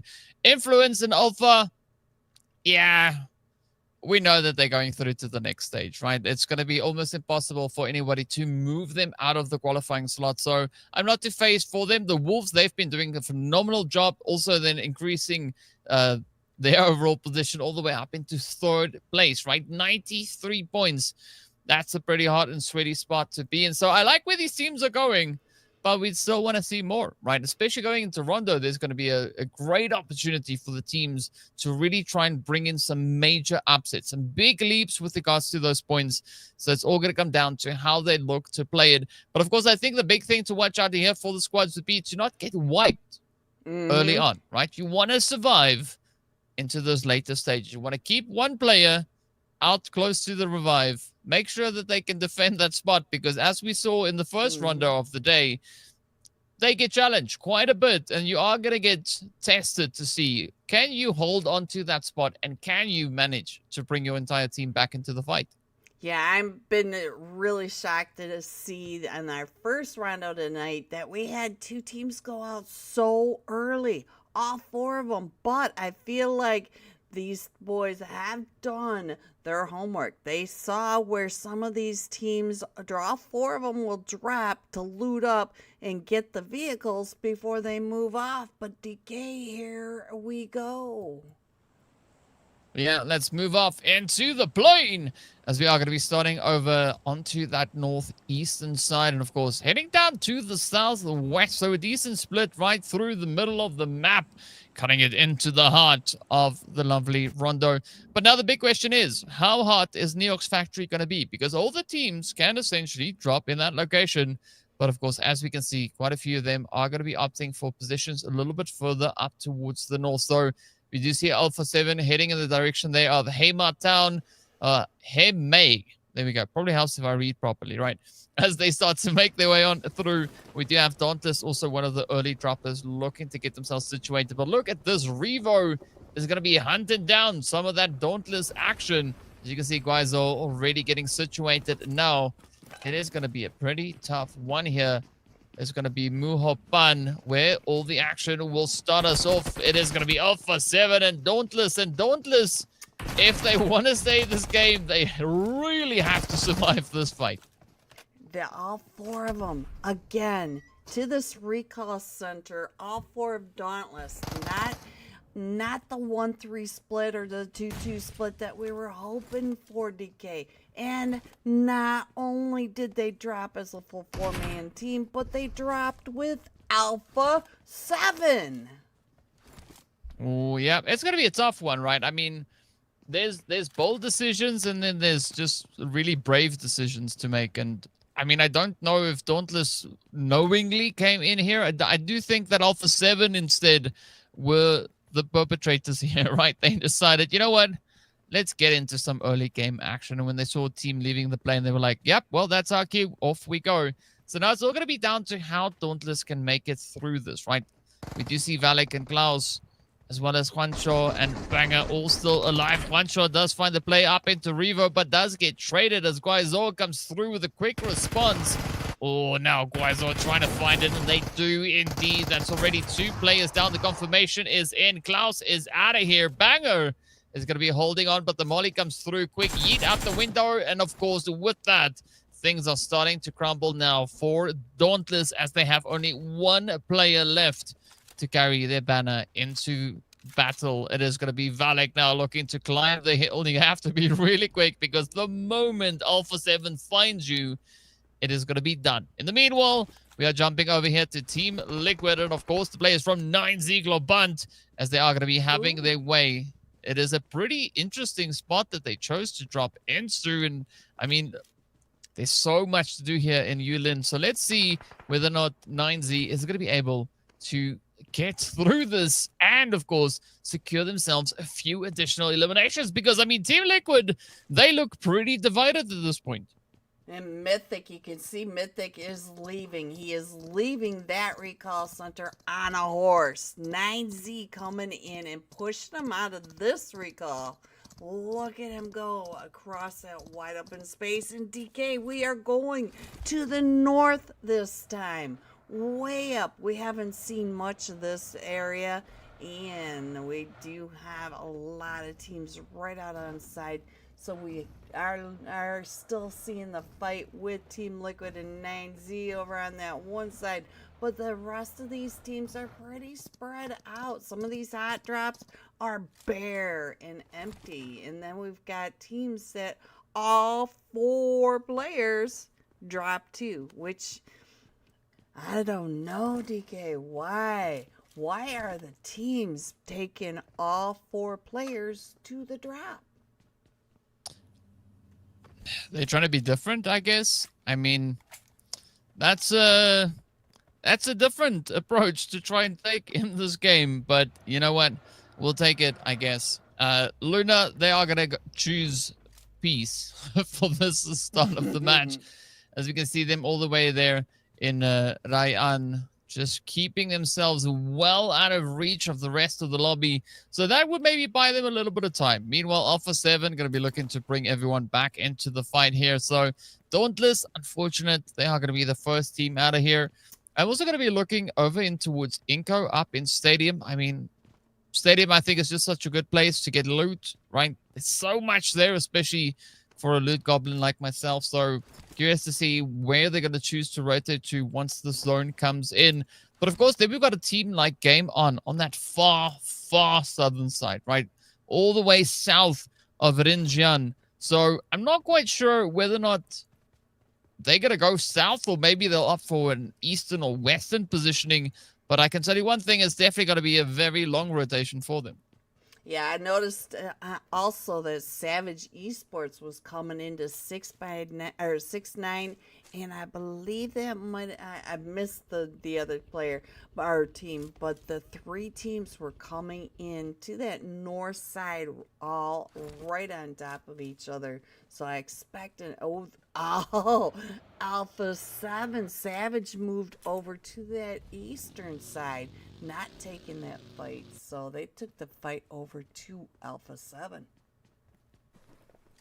Well, let's see who's going to be taking fights where now as Alpha 7 gets right down to business. They do find themselves a little bit of that 6-9 action. So that is going to be 5 eliminations now that they have in their bag. Straight out of Nepal, in the meanwhile, is going to look to rotate out of Neox Factory. We did see quite a few other teams also dropping in the vicinity. But who's going to make the full shift coming in through next? It is going to be Zero Mercy, the only team left to hold on to the factory itself here. And this actually buys them a little bit of time, right? They've been able to dispel most of the opposition that they had, but there are still so many teams yet to rotate up from that far southern side. As you can see, Game On moving up. We've got straight out of Nepal moving up. We've got TGAMES also on the approach, so there could still be quite a bit of company and opposition rolling through. So Zero, they're going to have to keep their wits about them because they are far from out of it. In the meantime, it is going to be iNCO and Team Liquid finding each other over on towards the edge of the zone, coming through on that western front. Good sprays coming through here from Mythic, trying to find a little bit of damage, but it doesn't seem like iNCO is too committed to getting involved in that fight. Instead, they will look to get themselves situated up on the high ground and look to leverage that against Team Liquid.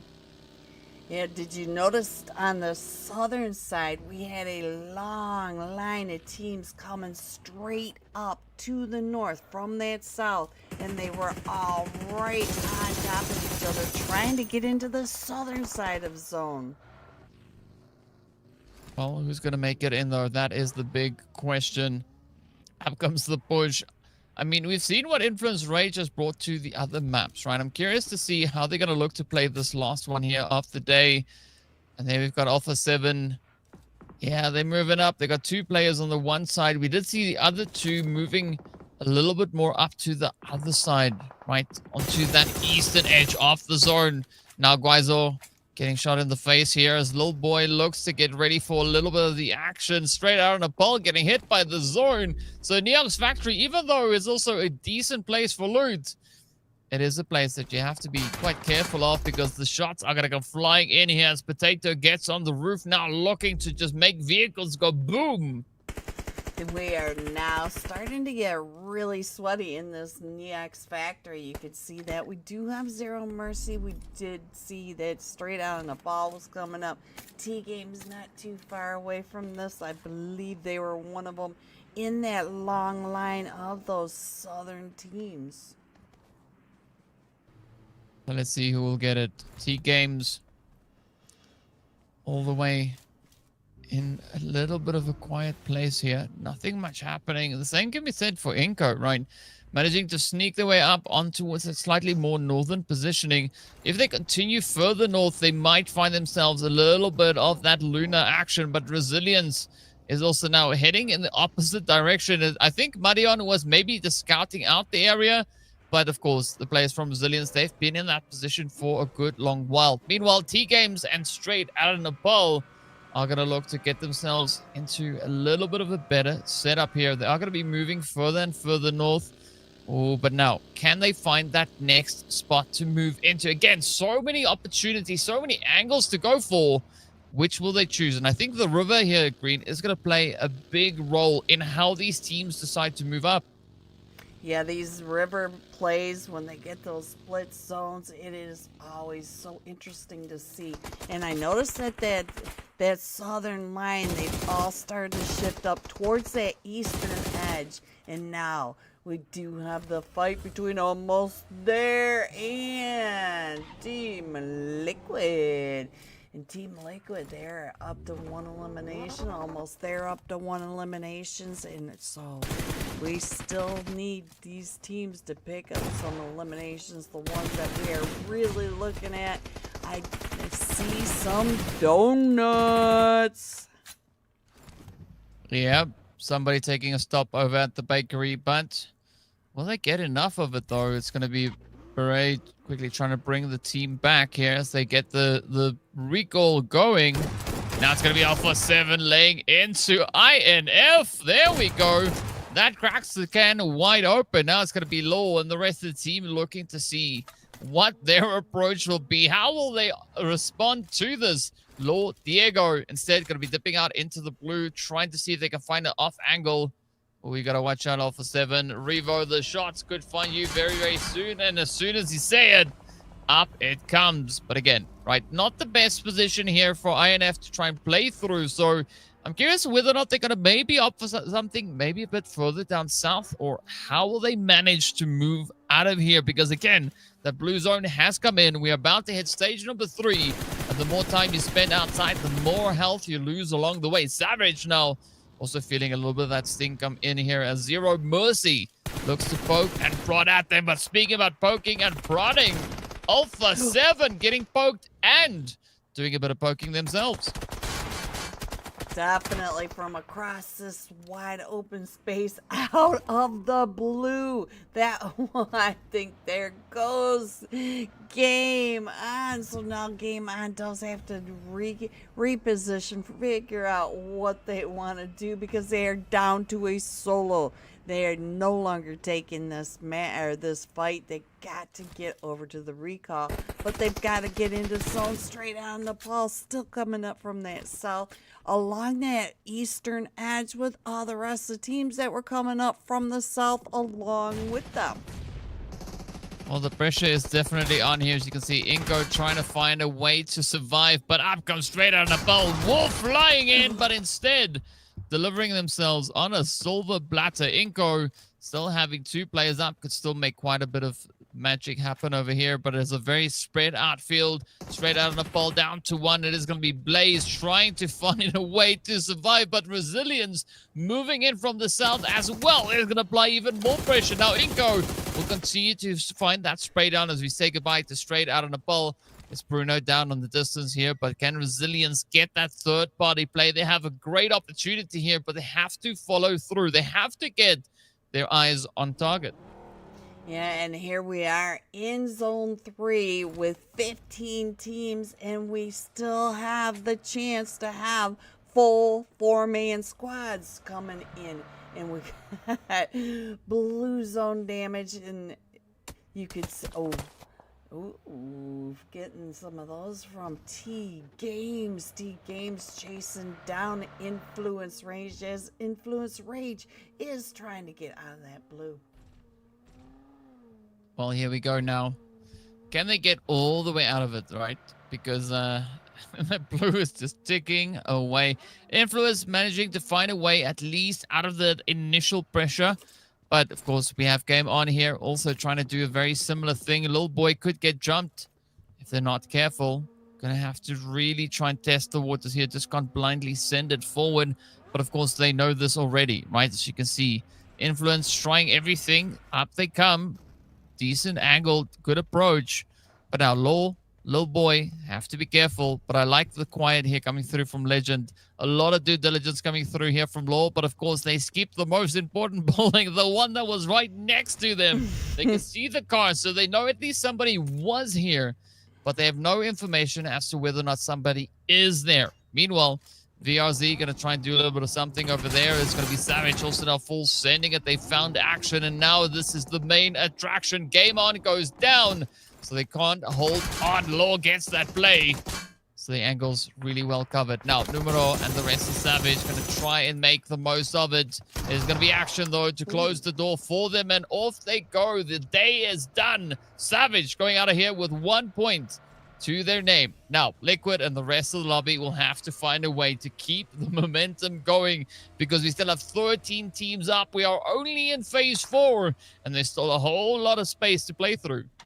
And you did notice that Team Liquid didn't have anybody around them, but here comes VRZ and Luna. Luna to getting those shots over on the VRZ. They are trading the shots back and forth, trying to keep each other from getting, and 9Z going out with 4 eliminations and no placement points. Let's see who's going to be able to bag even more now. It is going to be iNCO. McGrillen trying to cook up a little bit of something here. Sends it out. Is it going to find Resilience, though? They do clean it up. Get the confirmation in. That's 5 elims up now. The 2 players that have brought in all the carnage for the side of the team, of course, still in this match. Now, TGAMES, will they get the reses going? It doesn't look like that, but it is VRZ, of course, calling in the reinforcements. As you can see, the parachutes now getting deployed, and out they go. It is VRZ back to a full 4-piece. Alpha 7, though, are going to be sitting quite pretty here with 10 eliminations up. They are lighting this lobby on fire. You can see the Doritos coming through. Zero Mercy just patiently waiting in the compound. They don't want to be caught in a sticky spot. We do say goodbye to McGrillen, though, as iNCO is now down to a solo. And Luna as well. You can see that Luna is down. TGAMES is down. We've got several teams down to solos. Can they get their last recalls, or have they already used them? We've got plenty of teams doing the edge sweeps now at this point. Oh, that was really close, Bruzona. So Bruno able to get on in, but he is a solo DK, and I'm not. Oh, here's that bridge. Here's that river play that we were talking about, and he still has to go across the river and up the hill to get into zone. Yeah, it's going to be a pretty tough one indeed, but at least it buys him a bit of time, right? He can cool down, relax, have a bit of a sip there of a different kind of blue as well. But in the meantime, we do say goodbye to TGAMES as they are the next team out. We are now in the top 10. Alpha 7 still going to be holding it steady. locking it down. Luna getting out of here as well. And that is now 9 teams remaining. Again, so much carnage that we've seen on the battlefield. Cardi C is going to end it right there for themselves as well. Not going to try and make it up into the zone at all. So the teams are now starting to drop like flies. Almost there. Getting found out as VRZ lays into them. But look at that. It is going to be Fernandes who's the next one out here. VRZ, can they bounce back? I mean, again, right, they have 2 players up, but can they do what is needed here? A very widespread influence in the meanwhile is going to be starting to focus into almost there.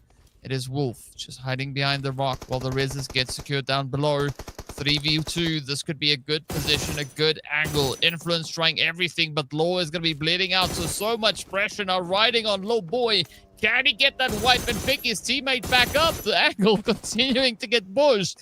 But up comes Beret, trying to get it in. Wiz on the edge, trying to bring in that support. Low Boy trying frantically to get the shots in. And there we go, doing more and more damage. But, oh, too much damage has been dealt. And INF go out in 8th. What a play from the top of that ridge line, though. He got all these players down to at least 1 HP, just really low. And now it does look like we've got VRZ and almost there right on top of Team Liquid. And Team Liquid is just keeping an eye on them. Team Liquid watching them with a full 4-man team and 3 points already in their wallet. I mean, you could take that to the bank. Maybe not. I'm not quite sure if you can cash it out, but hey, you can try. You are welcome to go to the cashier and go try that one out. But in the meantime, we are going to be looking over onto VRZ, are still trying to get themselves situated over on towards that western side of zone. Meanwhile, down south, it is still Zero Mercy and Alpha 7 finding themselves in a bit of a stalemate, a standoff. But there we go. The shots are starting to fly. That is Carrillo taking a decent chunk of change on that one. Revo did at least pick up 6 eliminations before getting taken down. Now, Salman is going to be the one to lead the charge here. Zero Mercy, they know they have to get out of dodge. But Salman taking the deep water approach here, looking to plunge straight on forward, gets shot in the body a few times. And this is now Potato having to bring in the backup, right? Because it does seem like Zero were trying to find a way. Instead, they kind of just leapfrogged their way up into a zone to try and leverage the angle down on towards Alpha 7. But Alpha still has Carrillo and Guaizo up to try and make a bit of a difference here. So is that going to be enough for Zero to get the play they need to secure the southern side?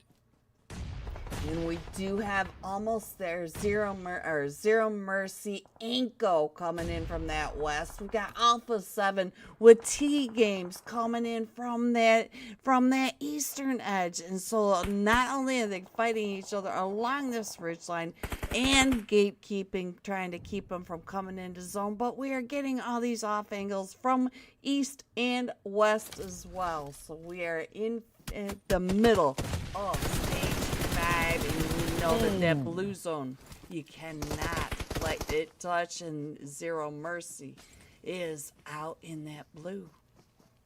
Yeah, but they are going to try and come here for Alpha, and they do a phenomenal job as they back it up, and out they go. 12 eliminations for Alpha 7. Zero Mercy currently sitting with half of that, but look at iNCO also trying to do the most with a solo here. Again, a very, very tough position to find yourself in, but Team Liquid, decent setup that they've got. They good gatekeep controlling angle here onto VRZ. So let's see if Cantera and Dreamzy can close this one. Can they get not only into zone, but also the jump onto Team Liquid? We do have 6 teams, DK, and we're starting to pluck off some of these players. The recalls are far and few, maybe gone at this point. We are down to 17 players, and some of these teams, full 4-man teams like Team Liquid, have been paying attention to VRZ and almost there to their north. They know where they are, and they have been patiently waiting. Is it going to pay off for them to... Ooh, now look at that. VRZ is going to be gate-capped by Team Liquid. Yeah, Bruno also getting gate capped, and well, kept warm and fuzzy in the lobby as well. Now, Team Liquid, can they lock it in? Right, you were talking about the gatekeep, but now they're going to be tested. Almost there, also just to the north of them. So 5 squads looking to settle the dispute here, to settle the argument as to who will be the one to walk away with a winner chicken dinner. Dreamsy so excited that they yeet themselves out of the car now, leaving Cantera to defend themselves with almost no HP. If you cough in the direction of Cantera, like Salman did, you can back them up. And that is the end of the run. Now, down to the final 4 we go. And you can see, of course, it is going to be a very tight play. 14 players still up. 4 squads remaining. 0 sitting with 9 eliminations. Team Salame, this is their opportunity to find more than 1 elimination. It's very odd to see them with such a low figure. But maybe they'll be able to secure something over here. I'm interested to see the statistics too, because we've got a lot of terrain in this. We've got a lot more hills. We have a lot more buildings than we've been seeing lately on some of these. And so now it should be interesting to see where they're going to start throwing those Doritos from the sky. Are we going to start putting down the emergency cover early? Are we going to push to the middle like we saw at TGAMES, that one match where they were zone blessed with all that hard cover, the cars, the Doritos. I mean, it's tough, right? Because there's not a lot of compounds left in the zone. And of course, we are going to jump into stage number 7 very soon. But we do see Mythic getting hit with a nade there. So this could maybe spell disaster for Team Liquid, as they are down to a 3-piece. So not having as much leverage coming into the late stage of this game as they would have wanted. Potato is, for the time being, going to be our dominator, with the most damage being secured there. It's going to be Beret that gets barraged with the hits. The shotties flying all over the place. Now Wiz, the final one left for almost there. Team Liquid trying to stand up and fight. They've got 4 eliminations. Can they bag their 5th? It's going to be almost there, coming through with Gloria 7. We can see Wolf also assisting Wiz here, trying to throw those nades all over the place. They do spot a bit of an opportunity. That is Storm down and out. Now it is down to Team Liquid to see, can they bounce back? Can they make the droplets hop? And so far, it is going to be Wolf to get stopped down there. Things are maybe still doable here. It's going to be Wiz coming through with a shot. He's the S-Block and it ends the run. It is Team Liquid out in 4th with 4 eliminations up, but they are not over yet. Right, it is going to be Team Salame riding through the wave here, coming in with 2 eliminations. They have some of a position over on towards the eastern side of the zone, and Zero Mercy coming through with a double-digit performance.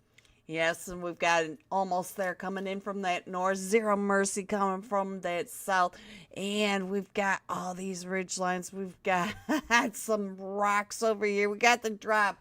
Blessing Team Salame. Oh, Team Salame right there, right in Solomon's view. We know we don't want anyone in Ooh, right when we were talking about Doritos from the sky in that background. So now here they come. We have a duo versus a duo versus a duo, unless Team Savage can pick up that one player. And we have pretty close statistics going across. Zero Mercy up to that 38 points or percent, but almost there is up on top of this ridgeline. I feel like almost there has a better spot in this zone. Yeah, it definitely does look like they have quite a bit of a controlling angle, but let's see. Can Team Salame maybe build a phenomenal play from this? Look at the Zero Mercy, 11 eliminations. It is looking absolutely hot. Of course, so many teams closing up on those double digits. It is going to be Team Salame, the only squad that have not been able to hit the double digits yet. And now we see Kratos Love getting found. It is going to be up to Kudo Love to see, can they become one with the terrain here, right? No eliminations for Kuda just yet, but the pressure is going to be on. Almost and Zero, they are going to look to plant the position here. They want to claim the territory. And Kadu is going to be found out pretty soon. You can see that shot getting prepped up all the way from Zero Mercy on that far southern side. Salman could definitely be the one to drive it in here, but it's going to be Wiz and Wolf A little bit of that W and W action coming through as Almost There are just looking to leverage the high ground. But Nightmare could be quite a bit of a problem. Again, if Wiz gets the shot, this could be absolutely golden for them. But again, got to deal with Salman first, because if you leave Salman to do something, that's your ticket. He definitely will do it. And we do have 42% for Zero Mercy, 42% for Almost There. And I still feel like Almost There has got that upper hand. They are in a little closer to center zone on top. Way up above Zero Mercy. Salman is across that road, the wide open space. We know that Salman is the fragger, is the hitman of Almost There. Well, let's see who will be the one to do it here. It is going to be Team Salame. Going to be looking to ride it out, right? Gadu again, looking to just get a little bit more of a stronger position, but they've been spotted now. It is going to be go time. Zero Mercy trying to time the play so they can jump in onto Almost. But Gadu is going to be really low on health. And again, you can see Salman just patiently awaiting Almost to drop the ball. Just waiting for that moment of weakness so they can drive it in and claim the victory for themselves. Nightmare also just like a crocodile waiting in the shallow waters, right? Just patiently hoping for someone to come take a drink so they can fill their belly with some meaty goodness. But now it's going to be the Doritos again coming down. Out comes the utilities. The smoke's going to try and close it up. Kadu is going to fall to the blue. That is Team Salame down with 2 at least, managing to capitalize on the placement points. But again, this is now Nightmare just ducking from that car. The spray is there. Oh, but down they go. It is a 1v2. Wolf super low on the health. Wiz trying to see, can they find a position onto Salman? Because Salman has just been stationary, but down they go. The nade closes it out. Almost There goes down. And that is quite a bit of a victory. Quite a way to shine. Coming into the final match of the day, Rondo going all the way to Almost There. They went all the way to the finish. They sure did, and what a nade placement right on top of them. So DK, what did you think of that uphill? I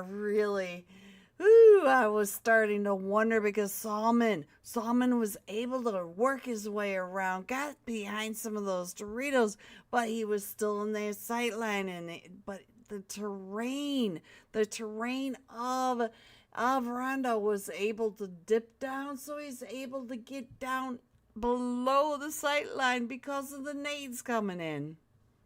It was a pretty tough angle to play. And I mean, I think that was one of the few times that I've actually seen the zone move so far north. But speaking about north, let's take a look at the team that finished on top for this game. Of course, it is the breakdown here for Almost There. So you can see Wiz and Wolf coming through with a very strong performance. 1,097 damage going over to the side of Wolf. A big contribution being brought forward by at least Wiz and Wolf, right? As you can see, Beret getting 2 eliminations, but being very selective when shooting the shots, right? Only dealing 98 damage. I mean, that's not even a knockout. That's close, but talk about cleaning up, right? Just being the finisher for the team here. So a very interesting play indeed for them. And of course, FR99 needed that 1 to make it 100. And there we go, right? So a full circle performance coming through from the side of Almost There. The Fluffy Kittens going all the way to the chicken dinner. And I meant noticing too that they used a lot more of the nades than we saw a little while ago. Almost There coming in first with 23 total points, 13 eliminations. Zero Mercy with 17 points and 11 eliminations. Alpha 7 came in with third and 13 total points. Yeah, again, we see a good example as to why elimination points are so important. I mean, look at that. 12 eliminations and only 1 placement point, right? So a big change that those eliminations has done for them. Still finishing with really good points. The same can be said for Action, right? Hitting the double digits. So a very strong performance being brought into the last match of the day. Are we surprised? No, it's Rondo. We were expecting some crazy, insane plays to happen here. But, you know, big ups to the teams for still managing to keep that pacing going all the way through. Did the zone prove to be quite challenging? Yes. Did it throw a few hurdles at the squads? Definitely yes. But they survived. They made it through. And, of course, almost there. Well, got a little bit more than almost there. They went all the way. So absolutely love it for them, especially looking at where they were starting out this game, right? They had 47 points to their name. Now they added even more to that. So that could potentially be the play to move them over onto the left side of the page. Yeah, I'm really looking forward to seeing these scores after this Rondo. 2 days of Rondo really flipping up these leaderboards. But we've been seeing a lot of yellow lines, so I am just still really confused about the 4-man drops on these hot drops in Rondo. Yeah, it is quite confusing. Maybe they'll iron it out as we get into the last day of gameplay. But we'll find out how that is going to pan out. In the meanwhile, it is, of course, going to be our new MVPs for the day. Law has been dethroned. And it's Revo to instead take their place. Revo coming through with a glorious 30 points ahead of the 24 coming through from Law. Salman also strong contribution there for Zero Mercy, 24 eliminations. You can see that, of course, being the players there from Team Salame. Joe, I always struggle with O and A in that order. But yeah, there we have them coming through with 25 and 28 respectively. But of course, this is the big one that we want to see. Alpha 7 bouncing up into pole position, kicking Influence Rage back down into second place. Team Salame, though, jumping up to 99 points, all the way from 4th up into 3rd. iNCO also moving up from 5th into 4th. So love how these teams are continuing to apply the pressure here. Wolves, unfortunately, couldn't hold on to that 3rd place as they got moved down to 5th. But I think the big question here is, of course, to see where the team that got the chicken ended up. And, of course, that is almost there. And, well, their name holds true, right? They are almost there. They've made it onto the bottom side of the left of the page with 70 points total. But now comes the hard part. Can they climb further up that leaderboard? Right, and then we do have this lower right-hand corner. These teams, they are just flatlining with this yellow. I want to see these teams get some green. I want to see them go up, DK, up. We have to have it, right? I mean, in order for the teams to make it through, in order for the teams to qualify, they're going to have to bring all the heat that they can bring to the table here. So if I understand it correctly, we are going to be looking at the bottom placing teams from each region that will get relegated, right? So the top performing teams from the region, each of the different regions that we have participating here, are going to be the ones to make it through into the finals. So it's not necessarily only reliant on what we have on the rankings, but it's also going to come down to how you perform compared to the rest of the teams from your area. So there's a lot of pressure on these squads to ensure that day 4 is going to be the one where they get everything cooking the way they wanted to, right? Luna today, they had a little bit more of a challenging day. Things didn't work out exactly the way that they would have hoped. I mean, especially looking at this last Rondo, they had a decent starting point up towards the north. Nobody was close to them, but then the zone said, you know what? Let's give you some heat. Let's bring more teams up to you and see if you can cope with it. Yes, and so tomorrow night, our final night, I want to see all these teams. I want to see so much more action. But that is it. Do you have any final thoughts? All right. No, that's pretty much it. There you have it, guys. The end of day 3. Join us again tomorrow night for the final league stage. Stay safe, everyone, and we will see you soon. Good night, everyone.